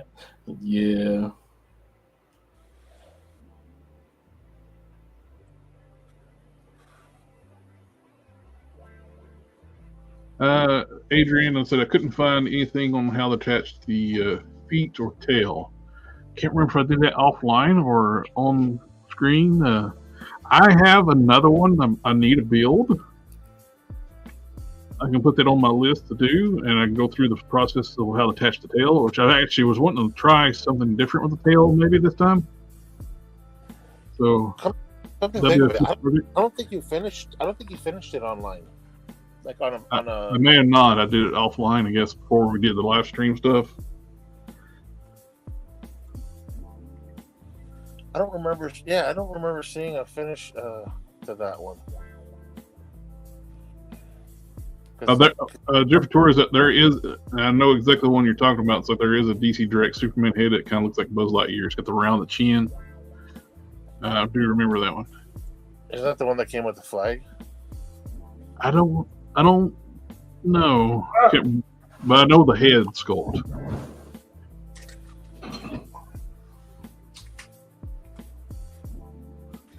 Butterfingers. If working on deburring. I did some work on this one earlier today just to make sure I can Articulate. articulate and have enough clearance for the paint. Don't worry about paint, Rob. Just don't bend the knees. And just glue everything in place. That's right. Just glue it in place. Just gonna stand there anyways. I'm gonna stand in that armory, right? Oh, for everybody that's new to the channel, like early on in the days, like there's a guy on YouTube, on Instagram, where I prep my joints and sand them back smooth, where you can't tell I did anything to them. He's like, he went on like a rant on my Instagram page, like how of course he didn't prep any joints. I'm only a real customizer and all this and that, and nobody preps joints but him. Yep. And I replied back, yes, I prep my joints for paint. And he deleted his post and blocked me. It's after me just saying, yes. That was like the shortest argument ever. Yeah. It's like, just one sentence made him look like a fool. I don't even remember who it was now. You go back and forth with these people, but it's like, nope, that ended quick. So if you do it properly, you can't tell you've done anything. Well, didn't somebody else ask you, say that if you didn't pose because you weren't posing She-Hulk during your review, that you didn't prep the joints because you didn't want to paint rub? Something like that. I'm like, well, what do you want him to do? You want him to play with the toy while he's reviewing it? What do you think? Make her fight somebody? Well, on the live stream, you can see I move the figure. It's like I'm working on it. Well, even during the review, you were moving her around a little bit. Yeah. You're not playing with her. You're not making her kick somebody else's butt. You know what I mean? It's like, what do you want? What do you want somebody to do while they're reviewing a figure? You moved her around a little bit while you reviewed her. I don't know. If you want to see someone play with female action figures, go to Articulated Ninja's private chats, and you'll get way more than you asked for.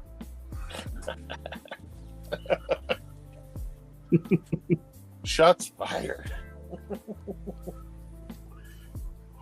Truth fired. Yeah. That's a scary to go, man. That's what I like about these grinding stones, these smooth stones. When you go back over them, so that's hand it down, and then I went back over. I used this to take material off of it, and it's smooth. That's a great thing about those type of grinding wheels. Well, that's almost like a pumice stone, no? Yep. All you have to go back and just clean up these burrs. What I'm doing right now on the rest of it. Yeah. But that. Come here, you.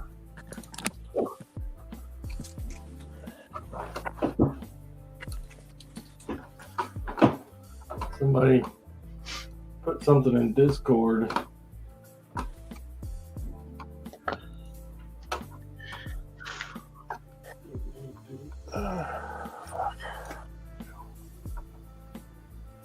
Oh, it was you. Link to the stream.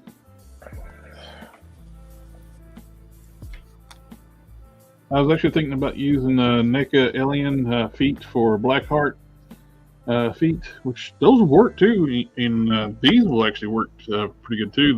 From the gargoyles. I got these for another project. I picked up a Thalog cheap on clearance. Oh wow! Yeah, they would work. And these would definitely make for good Blackheart feet.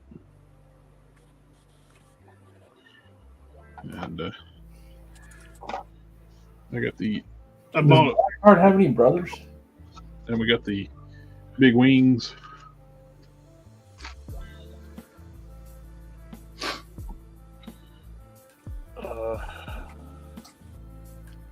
There was one that came with a flag that was second release called Reactivated Superman, something like that. Yeah, I remember that one. Dear choices. I felt so embarrassed. I thought the Superman head looked cool. Hey, don't be embarrassed if you like. If you like it at the time, that's nothing to be. Yes, there's no accounting for it. Sometimes I like goofy looking stuff, and Yeah, but Yes. Sometimes he likes Iron Man that are bright red and gold when they should be, you know, very washed out and Nord looking. I like to go from this color scheme to the new hotness. To the one color scheme it was never shown with. yeah, You can't. I like the fire red.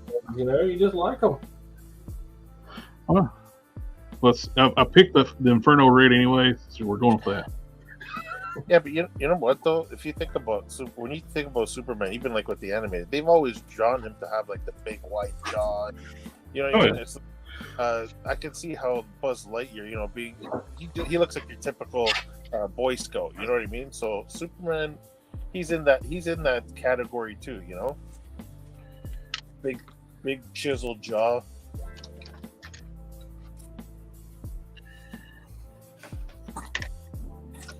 Yeah, man, nothing to be embarrassed about. Like how many different versions of the Hulk there are. Like, I mean, like different looks for him, right? Like some people like him as a professor. But yeah, merged Hulk's always been one of my favorite looks for him. But a lot of people like the Savage look, like the Sal? What's his name? Sal. I get the name. Do you see me or the artist there who draws it? Yeah, he did the face. I know who you're talking about. I just can't think of the name real. Sal Buscema. Tim Cell Superman. What was Tim Cell Superman? It was the one where he was dying, right? All Star. Yeah. No, that was wasn't All Star. Wasn't that Frank Quietly? It may have been. I know Tim Cell was. They did the Long Halloween, right? Batman: The Long Halloween. I never read it. The best Batman story ever told.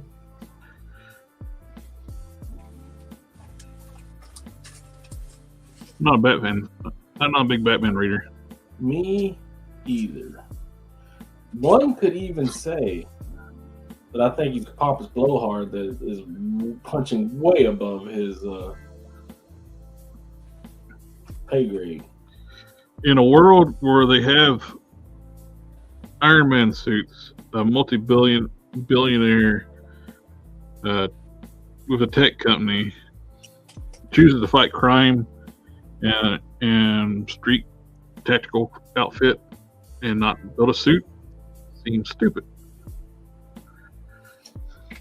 I did read that Bruce Wayne being a multi-billionaire is a problem because him buying politicians would eliminate crime faster than beating people up in a battle. Dude, this is why I've long said Batman is just a psychotic serial killer who gets off on dressing up like a bat and just like not actually taking care of crime, because he spends billions of dollars. Like, how many billions of dollars do you think his Bat Cave and all that tech and all the different vehicles and computer systems and all this stuff he has cost? If he spent that same amount of money just making Gotham better through like normal means, like the city would have been way better a long time ago. Like creating businesses and creating jobs and helping to renew housing projects and like just regular stuff. Spend the billions of dollars on that instead of running around like a fucking bat. Like, and Gotham would be way better. Basically, what is Batman's wrong with- psychotic. Batman is a psychotic, and he's a horrible, horrible superhero. Okay, you want to hear something funny that you mentioned Batman being psychotic? I read this thing, somebody wrote it once. It said, picture this, okay? What if Batman was actually the crazy one? What if he was actually locked up in Arkham Asylum himself, and he had delusions of him being a superhero? Well, they did that recently with White Knight, was it? Yeah, they were saying how basically the Joker is whatever. Like a lot of them are different orderlies. A lot of them are like the Joker's like a doctor. Like it was weird. I gotta find that again. I know I have it on my laptop somewhere. But Moon Knight did that. The whole story was actually interesting, and I think that would have made a lot of sense. Whereas he's actually the crazy one in Arkham, and he's the one who's dreaming up all this stuff. He's got these illusions, the illusions that he's the hero. Moon Knight actually. They're trying to ruin Joker now. Have you seen that new 3 Jokers origin crap they've come out with? Yeah, that came out a couple of years ago. Is that they did? I just now came across it, and I don't know that they made. No, I'm not talking about the 3 Jokers. I'm talking about the 3 Jokers origin. Oh no, I don't. It's a new one. I'm pretty sure it's new, and it's. Sorry. Get that question first. There you go. This is the gold I use. This is Mr. Hobby, Mr. Metallic Color GX, Rough Gold, number 217. This is the best gold paint I've ever used in my life. It looks like what you think gold should look like. Most gold paints you buy are like kind of dingy looking, or You son of a bitch. You couldn't have told me that before I bought this stuff. I bought the 207. I've hyped on this stuff for a long time. I was looking for good gold, and I was like, oh, well, I guess, because I buy that the super metallic, because I've used it. Their silver works great. I love their silver. So I was like, well, I need a gold. So I bought the 207 instead of the 217 because somebody didn't tell me. Look at that. I talk about this about as much as I talk about the graphite powder. I've never heard you talk about gold paint once, and we've been talking for like a year and a half or 2 years. I've never heard you mention gold paint. Face smash. I call shenanigans. I'm going to put call shenanigans. Like, how many conversations have you not listened to me about now? It's like, you know of Moon Knight? Yeah. Yep. He actually had a story a few years ago where he woke up in an insane asylum and all of his villains looked like orderlies, and his doctor was like his main antagonist, and it was a really good story. Sounds like it. Yeah, that's what I mean. Like that I think that's an interesting twist. Well, with Moon Knight, it's understandable because he is one of his guys is crazy, right? Yeah, he absolutely. Yeah, he's schizophrenic. Oh, so what they're doing with Joker now with this 3 Jokers origins? Mm-hmm. They're saying that Joker was actually trained by the same guy, I forget his name, that trained Batman. Oh, Raj Al Ghul? No. Some other dude. No. I don't think Ra's ever trained Batman. Yeah, no. It's some other dude. But that Joker was actually trained by the same dude to basically be the opposite of Batman. And he taught him how to segment his personalities. So Joker has 3 separate personalities depending on what he needs to do. So he's like, he's got multiple personality disorder, but like on purpose. And so there's like these 3 versions of Joker. So I guess they've retconned the whole 3 Jokers thing from a couple years ago. That it's 3 separate people, and now it's all the same person. And not only that, but he was trained by the dude who trained Batman. But they were actually 3 different people. in that story. Apparently not anymore. And one of them got killed, and they were wanting to recruit Joe Chill to be another Joker. Yeah, apparently they changed their mind about that. I don't know. I was watching because what's that dude? It's a dude's channel, Comic Historian. He did a thing on it on the new issue that came out with the 3 Jokers origin. And I was watching that the other day, and that's what they're doing now. It was like, oh no, it's all the same dude. He just has 3 personalities. I was like, okay. Well, how are they going to retcon that when the chair told Batman that there was 3 of them? Yeah, I don't know, because it's stupid, and comics just want to ruin everything nowadays. Yeah, the Mobius chairs told them that there was 3 of them. Yeah, Metatron's chair. Well, apparently Joker's 3 personalities are so strong that even the Mobius chair thinks they're 3 different people. And somehow manifests somehow into individual people, too. Yeah, I don't know, man. It doesn't make any sense.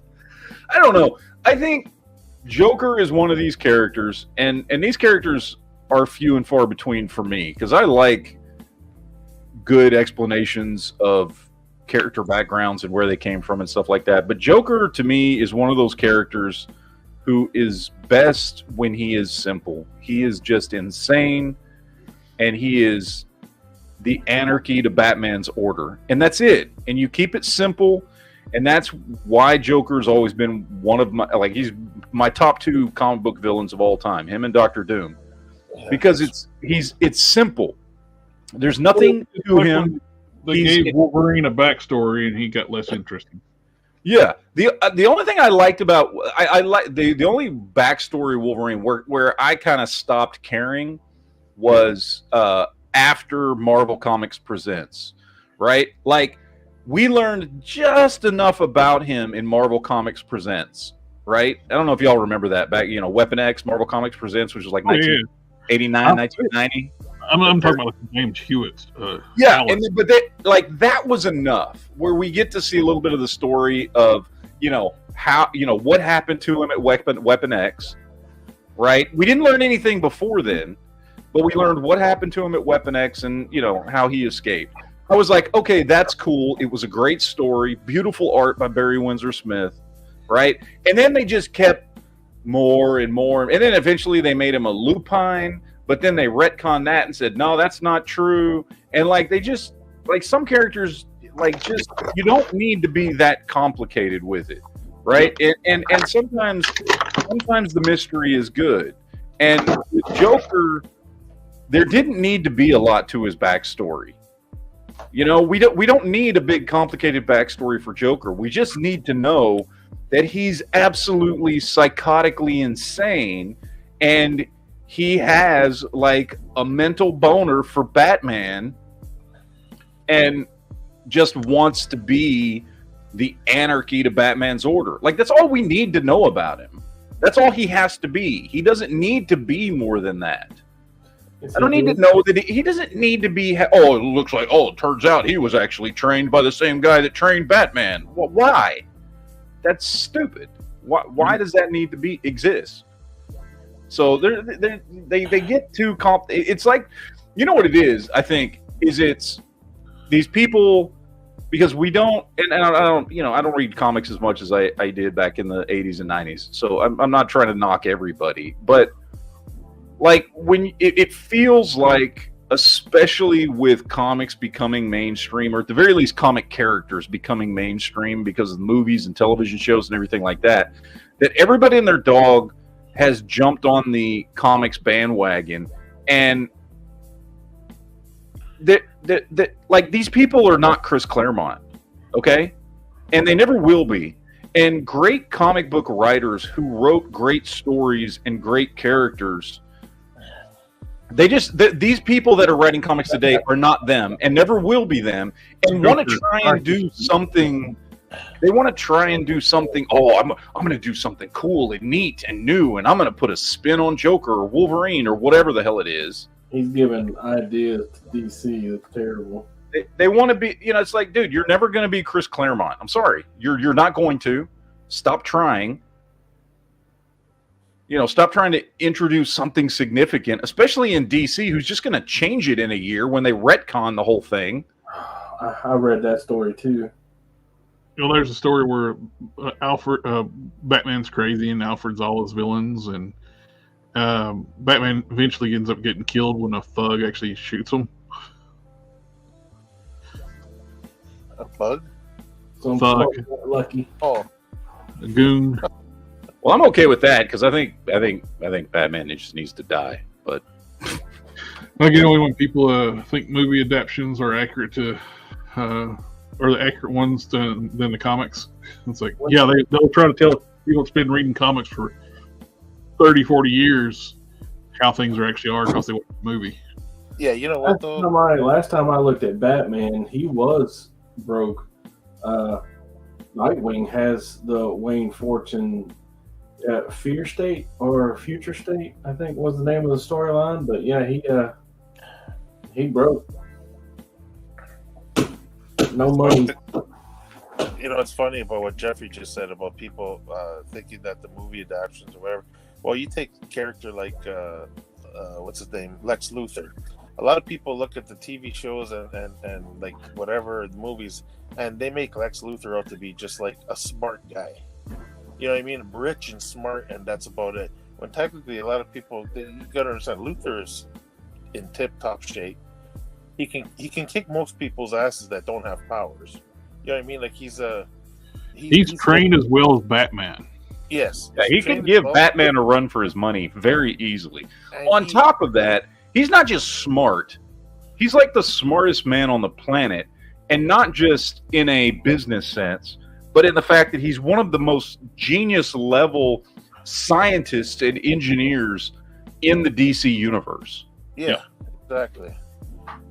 And like, I mean, the fact that he's like a peak human level when it comes to athletic and strength and speed and stuff like that. So, like, he's not just a guy in a suit. Like, he's an actual. The thing is, no, he doesn't stand a chance against a Kryptonian, but against like other people, like when we have the mashup of Justice League and all this, and the Legion of super villains and all that stuff. Yeah, he can kick the shit out of some people, just not somebody with powers like Superman. Well, and even then, what he brings to the table, I mean, honestly, that's why he's a great Superman villain, if they write him correctly, is because despite the fact that he physically can't best Superman, he's much smarter than Superman. And he can. He's been the one villain who's been able to, on multiple occasions, defeat Superman because he could figure out how to do it. People want to talk about how Batman with a little prep time can beat Superman. No, he can't. But Lex Luthor can. Oh yeah, and has on multiple occasions done that. I think there was a, like with Lex Luthor, I love the because I used to read the old school comics in the 60s and 70s when Lex Luthor was just a crazy scientist, which was cool. There's nothing wrong with that. But when they revamped him into like a businessman scientist in the 80s, after Crisis, it was a great, like, that was the best thing that ever happened to Lex Luthor. And like, it added a lot to his character. And they, for 20 years after that, like, he was one of the greatest comic book villains ever. And it just seems like the biggest issues I've had with Lex Luthor is a lot of the animated stuff, not the original animated series, because Clancy Brown doing that version back in the 90s and early 2000s, that version of Lex Luthor is awesome. Ripped straight from the comics. Oh, he's a badass, yeah. Yeah. Matt, I do think you are right, though. All these animated movies that came out, they just made him more and more pathetic. On that one point, on the current state of comic books, people are wanting to create their own story and do their own thing. I honestly believe it's okay to retell a story if you tell it well. Yeah. Or put your own little turn on it. There's no need to 3 Jokers and three Joker personalities. And I mean, you look at that's exactly what Chris Claremont did to the X-Men in the 80s, right? Like he did that. He came in and put his own spin on the X-Men and made the X-Men arguably for 20 years the most popular group of superhero characters in the world throughout the 80s and 90s. But he told great stories and created great characters to do it. He didn't just come in and just change stuff because he wanted to put his own spin on it. And he had, he had talent and knew how to tell good stories. These people today don't know how to tell good stories, and they're more concerned with just putting their stamp on a character or a storyline and making it different than what came before. Usually that includes some sort of BS woke DEI crap, right?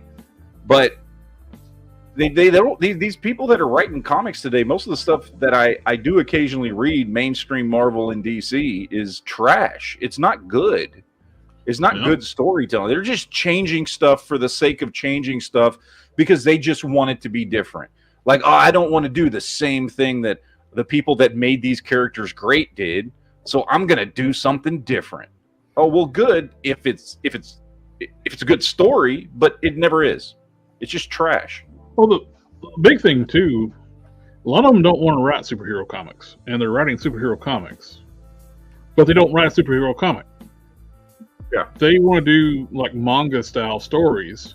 Like manga's got different kinds of genres. You got your action, your superheroes, your magics. You got your big craze right now where they die in the real world and they're reborn into like a video game world or fantasy land. Reincarnate as something in that world there. To pull it back around, Name Withheld asks a question. Oh. Do you think that Hasbro will make an original version of Captain Britain? Oh, the old school where he had the lion on his chest and all that? That would be awesome. I don't think they will. I don't think they're ever going to, but it would be awesome if they did, yeah. Yeah. Part of the problem is the big two don't pay well anymore unless you are legendary in the industry. Name of Hell's like, remember when Wolverine was actually Wolverine that turned into a man? And it's like, they did that for a while too. Yeah. Oh yeah, the pregnant Joker thing. Oh, that was so stupid.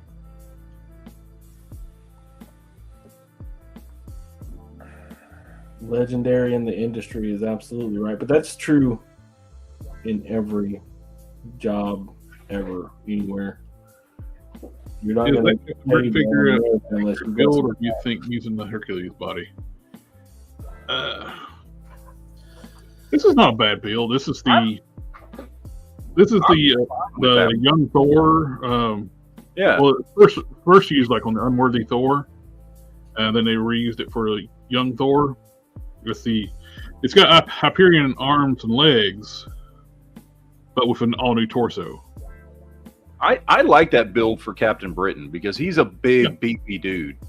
Like, the Hercules body is great. And I think it would still work well. Hercules. It's like one of the nicest sculpt bodies they have. Yeah, but I kind of like Brian Braddock being beefier. You know what I mean? Yeah. Well, Herc is definitely beefier, but Herc's a little more cut. Like he's got a little bit slimmer of a waist. If anything, more of a V shape to him. If anything, actually, I think this mold is worse for Hercules than anybody else because I think Hercules should be bigger. Yeah, big time. I think Hercules should be like a head taller than this mold. I picture Hercules even being a little bit bigger than Thor. But I'd be even happy with Thor's height.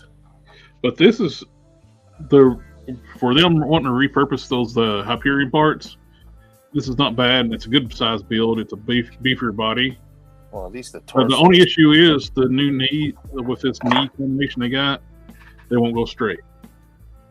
That's as straight as the legs will go.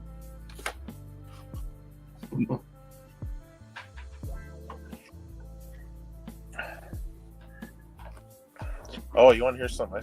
I'll send you a picture later. Actually, I can send it now. What's his name? The Hunter. Craven the Hunter on a Hercules body. So when they designed these new knees for the knee pads, they didn't take an account for it needs to go a curve up, and it's like right next to the curve, and that's why it's a collision point, why it won't go straight. It's close. That only counts in horseshoes and hand grenades, right? I'm not saying he wouldn't look good on a Hercules body, but this is fine. Dang it.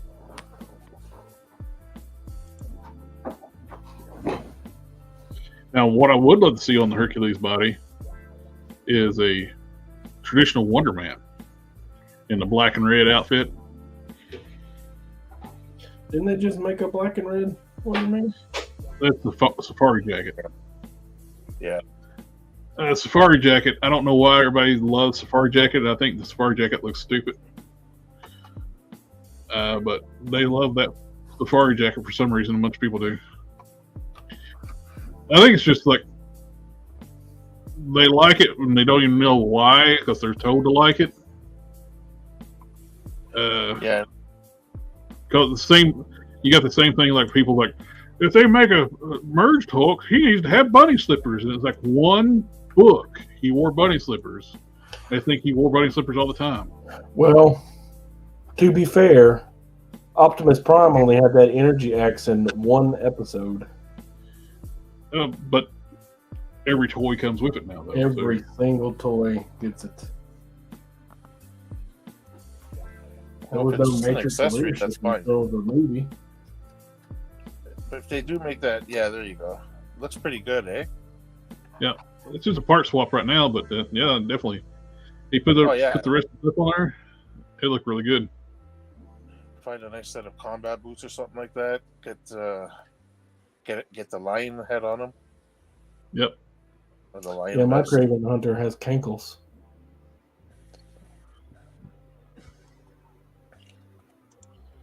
I'm still rocking the old school Craven the Hunter, the one or the early Hasbro one with the ball hips.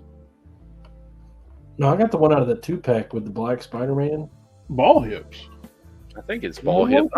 Look at him. Oh, that's Toy Biz, isn't it? That's got to be Toy Biz. Oh wait, no, not ball hips. Sorry, this dude right here. I still love this one right here. I haven't upgraded this dude. I can't see it. Yes, Toy Biz. Yeah, he doesn't have the ball hips. I thought he did. He doesn't have ball hips. That's in the Fearsome Foes 5-pack, right? I don't remember, but I like this one. I think this is an awesome figure. Some of the early Toy Biz figures didn't have ball hips. They share the same body as Namor. I can't tell if this is Toy Biz or, I mean, it looks like it's either Toy Biz or, no, it's Toy Biz. It's got to be Toy Biz because they never did that much detail like paint for body hair and stuff like that when Hasbro took over. So What the heck? What the heck? Yeah, the first Craven Hasbro did in 6-inch scale was the more modern look. I think it's supposed to be the sun or something. I don't know. I like this one, man. I've never wanted to upgrade it. Yeah, but a lot of people got to remember the early Toy Biz stuff. Like we were just saying, that early Toy Biz, like look at Series 1 of Captain America and Iron Man, and those guys had the hips like today, the modern hips that we have now. It was very similar to that, right? I think Ghost Rider, the first the Dan Ketch Ghost Rider came with hips like that. A lot of the figures did. Yeah, the early Toy Biz, they had like what we consider like more modern style hips, and they didn't go with all hips till later. Hank Solo, it's like some people, someone involved in mainstream comic books care nothing about the characters or art. They use it to push personal politics agendas, normally not embraced in the majority of fans. Crabble. They don't care if they sell books. They rather push whatever they believe.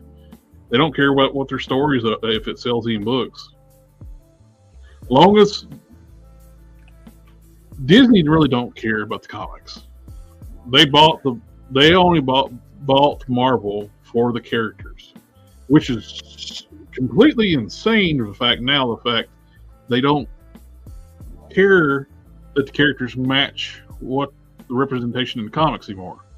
Those characters are famous because other being in the comics, well loved and well known for the stories in the comics, and they won't do the stories from the comics and completely change their personalities and traits and everything. Then they wonder like why nobody likes it. It's like, well, you didn't make the character. You made a new character with the character's name. I would definitely love that. Part of the problem with the big two, don't play well anymore unless the legendary in the industry. I heard they're talking about doing this summer event, working together, doing another run of Amalgam. Seriously, eh? Yep. I would I believe that when I see it. Yeah. I would actually like more crossover. The big two don't want to play with artists and they don't want veteran artists or writers because that's why they hire Tumblr artists. The real artists want paid real money. They can hire these Tumblr artists for nothing too. I mentioned it on the channel before. I talked to a artist pro from the veteran artist. And amazing artist, and he was telling me that Rick Lenardi is like invented like Spider-Man 2099. I would love to see the Amalgam books come back, mainly because we could get actual stories and not this haphazard writer vote in nonsense. What about figures? Yeah, figures would be great, but no, don't let McFarlane do them. Oh, jeez. Oh, shots fired. Rick Lenardi was telling me about the thing they would do. They'll contact a pro artist like him and ask him for a thumbnail book, a little small, like a little tiny little flip book, like roughing out a comic, a story, I mean, just very roughly. Which they pay them hardly anything for those. Then they turn around, take his thumbnail book, and hire one of these no-name artists for pennies on the dollar, and take those little thumbnails and try to make a comic book out of them. Instead of just paying the good artists to actually do the book. It's dirty. Capitalism 101, baby. Yep. The Herc is tall. Yeah, that's the biggest thing. That mold. I love to sculpt that mold, but he needs to be bigger. There was a lot of love on them Toy Biz figures, but I was alive and collected that shit when it all was happening. And I'm telling you right now, I did not enjoy a lot about them. I didn't enjoy the hands. I didn't enjoy the feet and the ankles. I didn't enjoy the hips. Yep. Yeah, I didn't collect much back in the day. When they first come out, I was more into Transformers. I'm in a frame of mind that I'm currently in right now where I'm just getting the stuff that I, the bare minimums. Costs too much to do it any other way for me. Alpha Proto, normally that would be fine if with being 7 inches tall. The problem is Marvel Legends is not a 112 scale line. If you put him next to a 112 scale line, he is huge. Put him with Marvel Legends, he's just a little bit taller than the. Yeah, Legends are like 6.5 inches, right? Yeah, they're like a 111 scale or something like that. Yeah. Trying to find somebody that's like compared to. Had a Grim Reaper here somewhere. Well, I know where we're at. But I mean, if you take the the 80th anniversary Thor, like he shouldn't be that much bigger than Hercules, like the way he is. Right. Hercules should be at least his height, if not Like taller. There's a That's right. Most Marvel heroes are 6 foot plus. I mean, that's like the well, you got Captain America is just a little bit shorter than this Hercules. Yeah, Hercules should be at least a head. He taller. should be a bit like this. Yeah. Now, like I said, if he was a head taller than this mold, you could upscale this to be a head taller. It'd be perfect for It's Hercules. because they've always portrayed demigods to be a little bit bigger than humans. Yeah. I mean, it's just Cap's eyes or Herc's mouth. No, it should be a head taller at least.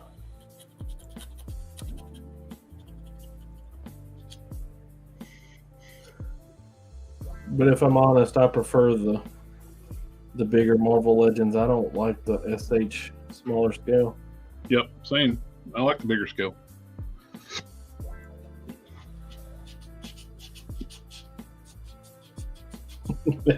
Yeah.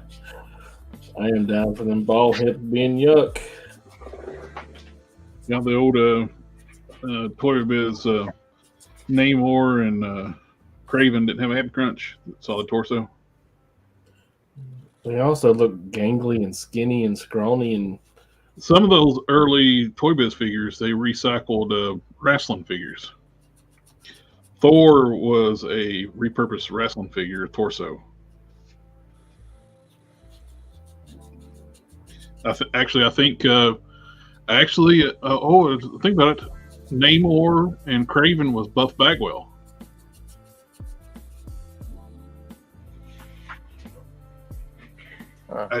I wish we could get the paints like we used to have, like in Toy Biz on Hasbro figures. Then you wouldn't get to do it yourself. Oh, come on, man. Buying kits. We wouldn't have nothing to do on these streams.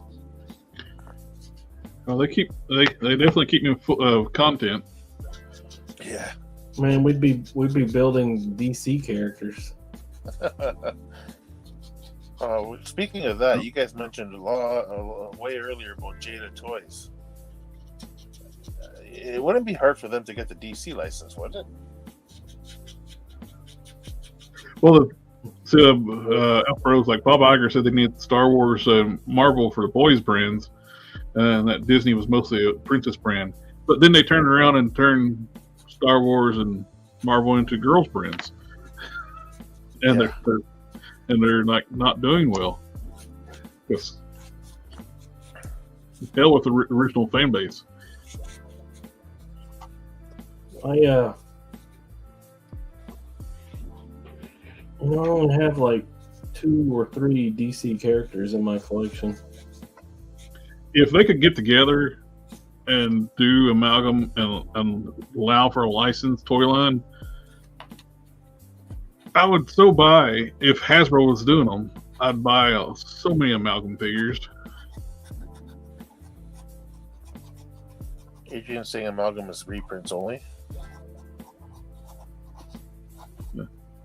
Amateur artists are just happy to work for Marvel and DC. Yeah, they don't care if they're making money; they just want to work for the companies. You can underpay them. Yeah, the modern Marvel artists right now have to live in group homes, like shared apartments, just to be able to afford to live. Well, the people that work for Blizzard Activision can't afford to eat in the cafeteria that's in the building.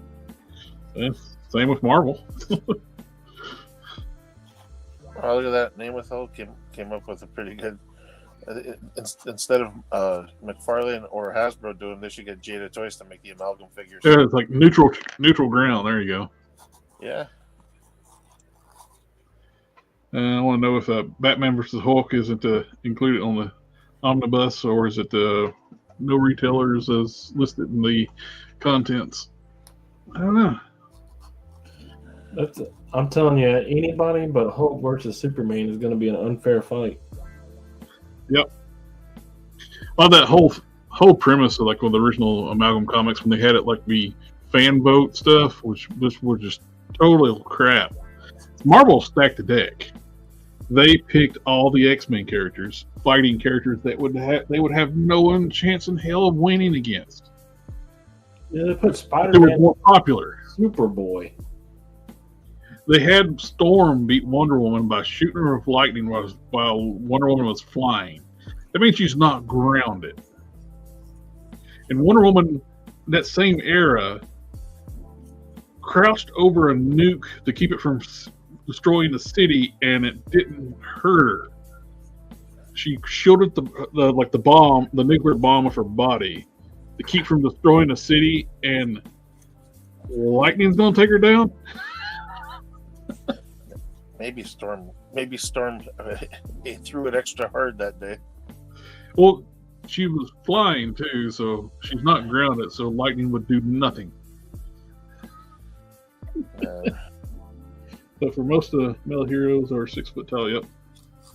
But, you know, if we're completely honest with ourselves, nobody from the Marvel Universe is going to beat anybody from the DC Universe, because DC, all of them are overpowered. Let me tell you about this guy in a bat costume that can take out gods, demigods, and aliens aplenty. Marvel's like the height charts are kind of all over the place too. Like people list one quote like the merge talk would just being 7 foot, I think 7'6", 7 foot, but he was drawn to be like 9 feet tall all the time. He was the tallest Hulk. Yep.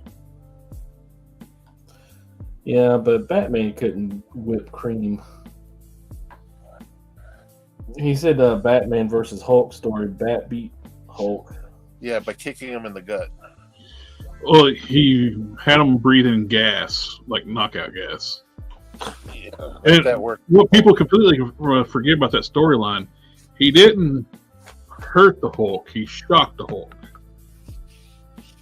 He threw out the knockout gas, and while Hulk just like was holding his breath, hit him, and which startled the Hulk. He took a breath and he breathed in the gas and got knocked out. It wasn't the kick that hurt him; it was just gas. He's down. Yeah, but Gas has never beat the Hulk effect on before. him. Well, the old school, they used to knock out the Hulk with gas before. This is older, like Silver Age Hulk. Yeah. Yeah, but like people always say, yeah, Batman took out the Hulk. I'm like, yeah, you keep telling yourself that.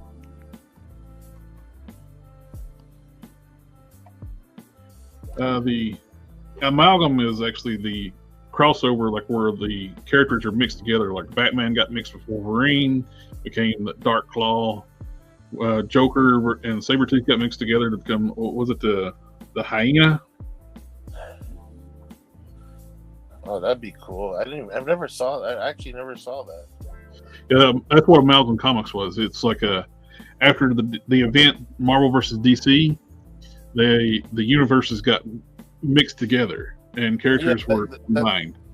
That's how I said it. It was Storm and Wonder Woman, Superman and Captain America. They called her Amazon, with Storm and Wonder Woman got mixed together. Yeah, Doctor Strange Fate, Iron Lantern, yeah. And the Dark Spider Claw. Boy. Speed Demon where Flash and Ghost Rider got mixed together. Oh, that's cool.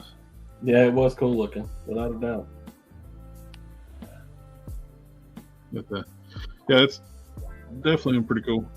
It's pretty cool character stuff. Like a Super Soldier was the Super Soldier formula was basically made from basically the remains, and he was got mixed with Kryptonian DNA. Oh. So Either he way, basically looked like Captain America, except his shield looked like a Kryptonian House of L symbol. yeah. And he had his hair out. You know what? Rock out with your hair out. Yeah, Because it was the 90s, probably, right? it was the cowl with the open top, like Gambit. Yeah, was that in the That's really 90s that they did this? Yeah, it was 90s when they did that. Yeah, that was always that's the look for the 90s. The hair sticking out of the top. I really don't care if they made the figures. I'd buy them. I would probably buy a Dark Claw. I would But absolutely buy a Speed Demon. Yeah. But what they're actually talking about Iron doing- Man just on principle of it being Iron Man, but I really wouldn't want to. what I saw the other day was they're not talking about just reprints. They're actually doing another amalgam run of stories in that universe. That they've agreed to work together to do that. So that I don't know if they were just talking crap or on their clickbait or whatever it was, but that's what the word is right now. they don't have Thor or Hulk mixed with any DC characters. Did you read any of the Just Imagine books by Stan Lee? Oh, a Thor got mixed with Orion from the New Gods. Thoron. I forget who Hulk got mixed with. What was it done? I'm sorry. Did anybody read the Just Imagine books by Stan Lee? Where he re-envisioned the DC Universe characters if he invented them? Yeah, if he had created them, yeah. I know of them. I never read them, though. I read a few of them. Some of them pretty good. Some of them just absolute trash. I did read the Tangent DC books where they reimagined the DC Universe, but completely different. Like Flash, she had powers basically kind of like a Green Lantern, like where she could build the constructs and stuff. Superman was completely different. I got to cut out, guys. Yeah, I got to go get some sleep. yeah. I think it's about time to call it night too. Yeah. Well, thank you for coming out and hanging out with us, Matt. Absolutely. I will see y'all next. Well, I'll see you on Friday. So, Yep. Good night. Nice good night, gentlemen. I'll Have see a y'all good later. Later. Later. Yeah, the JLA Avengers book was pretty good too. Didn't Stan Lee create the Red and Blue Superman? It's like, I don't think so. Of course, Red and Blue Superman's been done a few times. I don't know. No. Yeah, it was done in the Silver Age. Then it was done in the 90s with the Electric Superman. Yeah. When they did it recently, they did it a few years back with. They basically kind of used it to reintegrate New 52 with Post Crisis, where Post Crisis was one. I can't remember which one was red, which one was blue, and they merged them back together, and the timelines actually converged back together. Or that's when you got the Superman Reborn. So a lot of the stuff that happened in New 52 Superman actually happened to Post Crisis. Their continuities got mixed together. Then they decided to like throw all that good stuff out and start over, and brought in Michael Bendis and screwed up Superman. They got rid of the really good team that was writing Superman for decades, literal decades, the best writers and artists, and fired them to bring in Michael Bendis, who is god awful. And Gents, I head out too. thank you for hanging out with us, brother. Yeah, Good, man. good getting to talk to you. Yeah, That man. is my very favorite Superman costume, though. All All right. Have a good night, guys. Yeah. Have a good night. Thanks for stopping by. Right Thanks for coming in. We appreciate you suffering through. Yeah, man. We'll get you some air back on. Yeah. You All get right. some rest, brother. You too. You guys have a good one. Have a good Bye. one. With the Superman Reborn costume, that was one of my favorite costumes, and it was very short-lived. The electric Superman costume is my favorite. I dug that look. I wish they would have went with it a little bit longer. Great. I wish they could have stuck with the electric storyline a little bit longer. I dug those power sets. It'd been kind of cool where he split red and blue. They could have kept a second Superman and let him call him something different or something. Yeah, they could have put the blue back into the original physical body and then have red kicking around, in the background somewhere. Yep. But what do I know, It was a way out. He's on YouTube with a friend of his and sews clothes for toys. The name of Held's Tangents for Good. I collected all the Tangent books. I love those books. You feel like going off on a tangent? Seeing it was still exclusive to Marvel at the time. So. And I never read DC Comics, but people told me that Super Sons was good. So I started buying it, and then Bendis ruined it. Yeah, Super Sons was one of the best things they've done in a while. Then Bendis come in, ruined everything. He ruined the entire Superman family with dynamic retcon, the destruction of Krypton, artificially aged up Jonathan just so they can have him be dating a guy. It's just, I was like, the Super Sons comic was one of the best damn new things they've done in a while, and let's just ruin that. You know what? Maybe Hush was one of the best Batman stories. Hush was a huge story back in the 90s. Yeah, you have to understand that I have a penchant for murder mysteries and the like. I really like the whodunits. Where it's like a room full of people and the guy's got to figure out who murdered the guy in that room. Glass Onion is a good example. Knives Out is a good example. Mm. And Hush and The Long Halloween are basically whodunits. And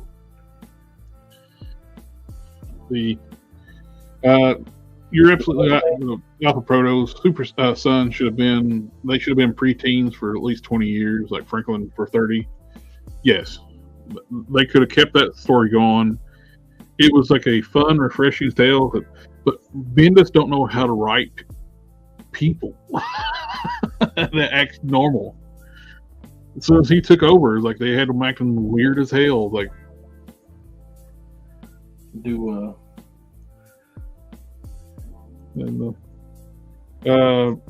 Lois the divorce cartoon? I think probably because they split them up for a while. She came back to Earth and didn't tell him at all. She was living under an alias and didn't tell him and let Superman know that she's back. I was living in an apartment. It's like, it was dumb.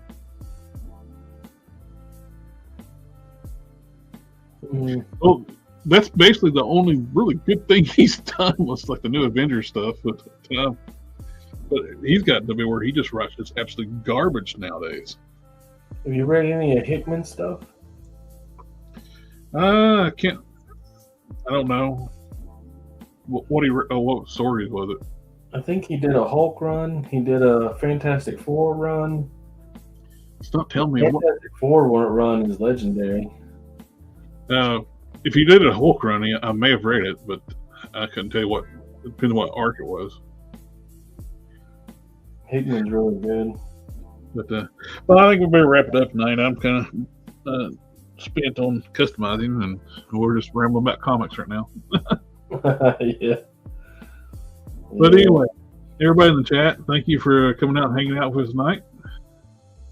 It's always a pleasure and always fun talking geek stuff and answering questions in the chat. And just remember, Tuesday we're going to be doing. Oh, we need to get one more last family in before we go because Hank Solo and SDA got in there. Family. And remember, Tuesday, we are doing starting a once a month fan home build of the 1966 Batmobile.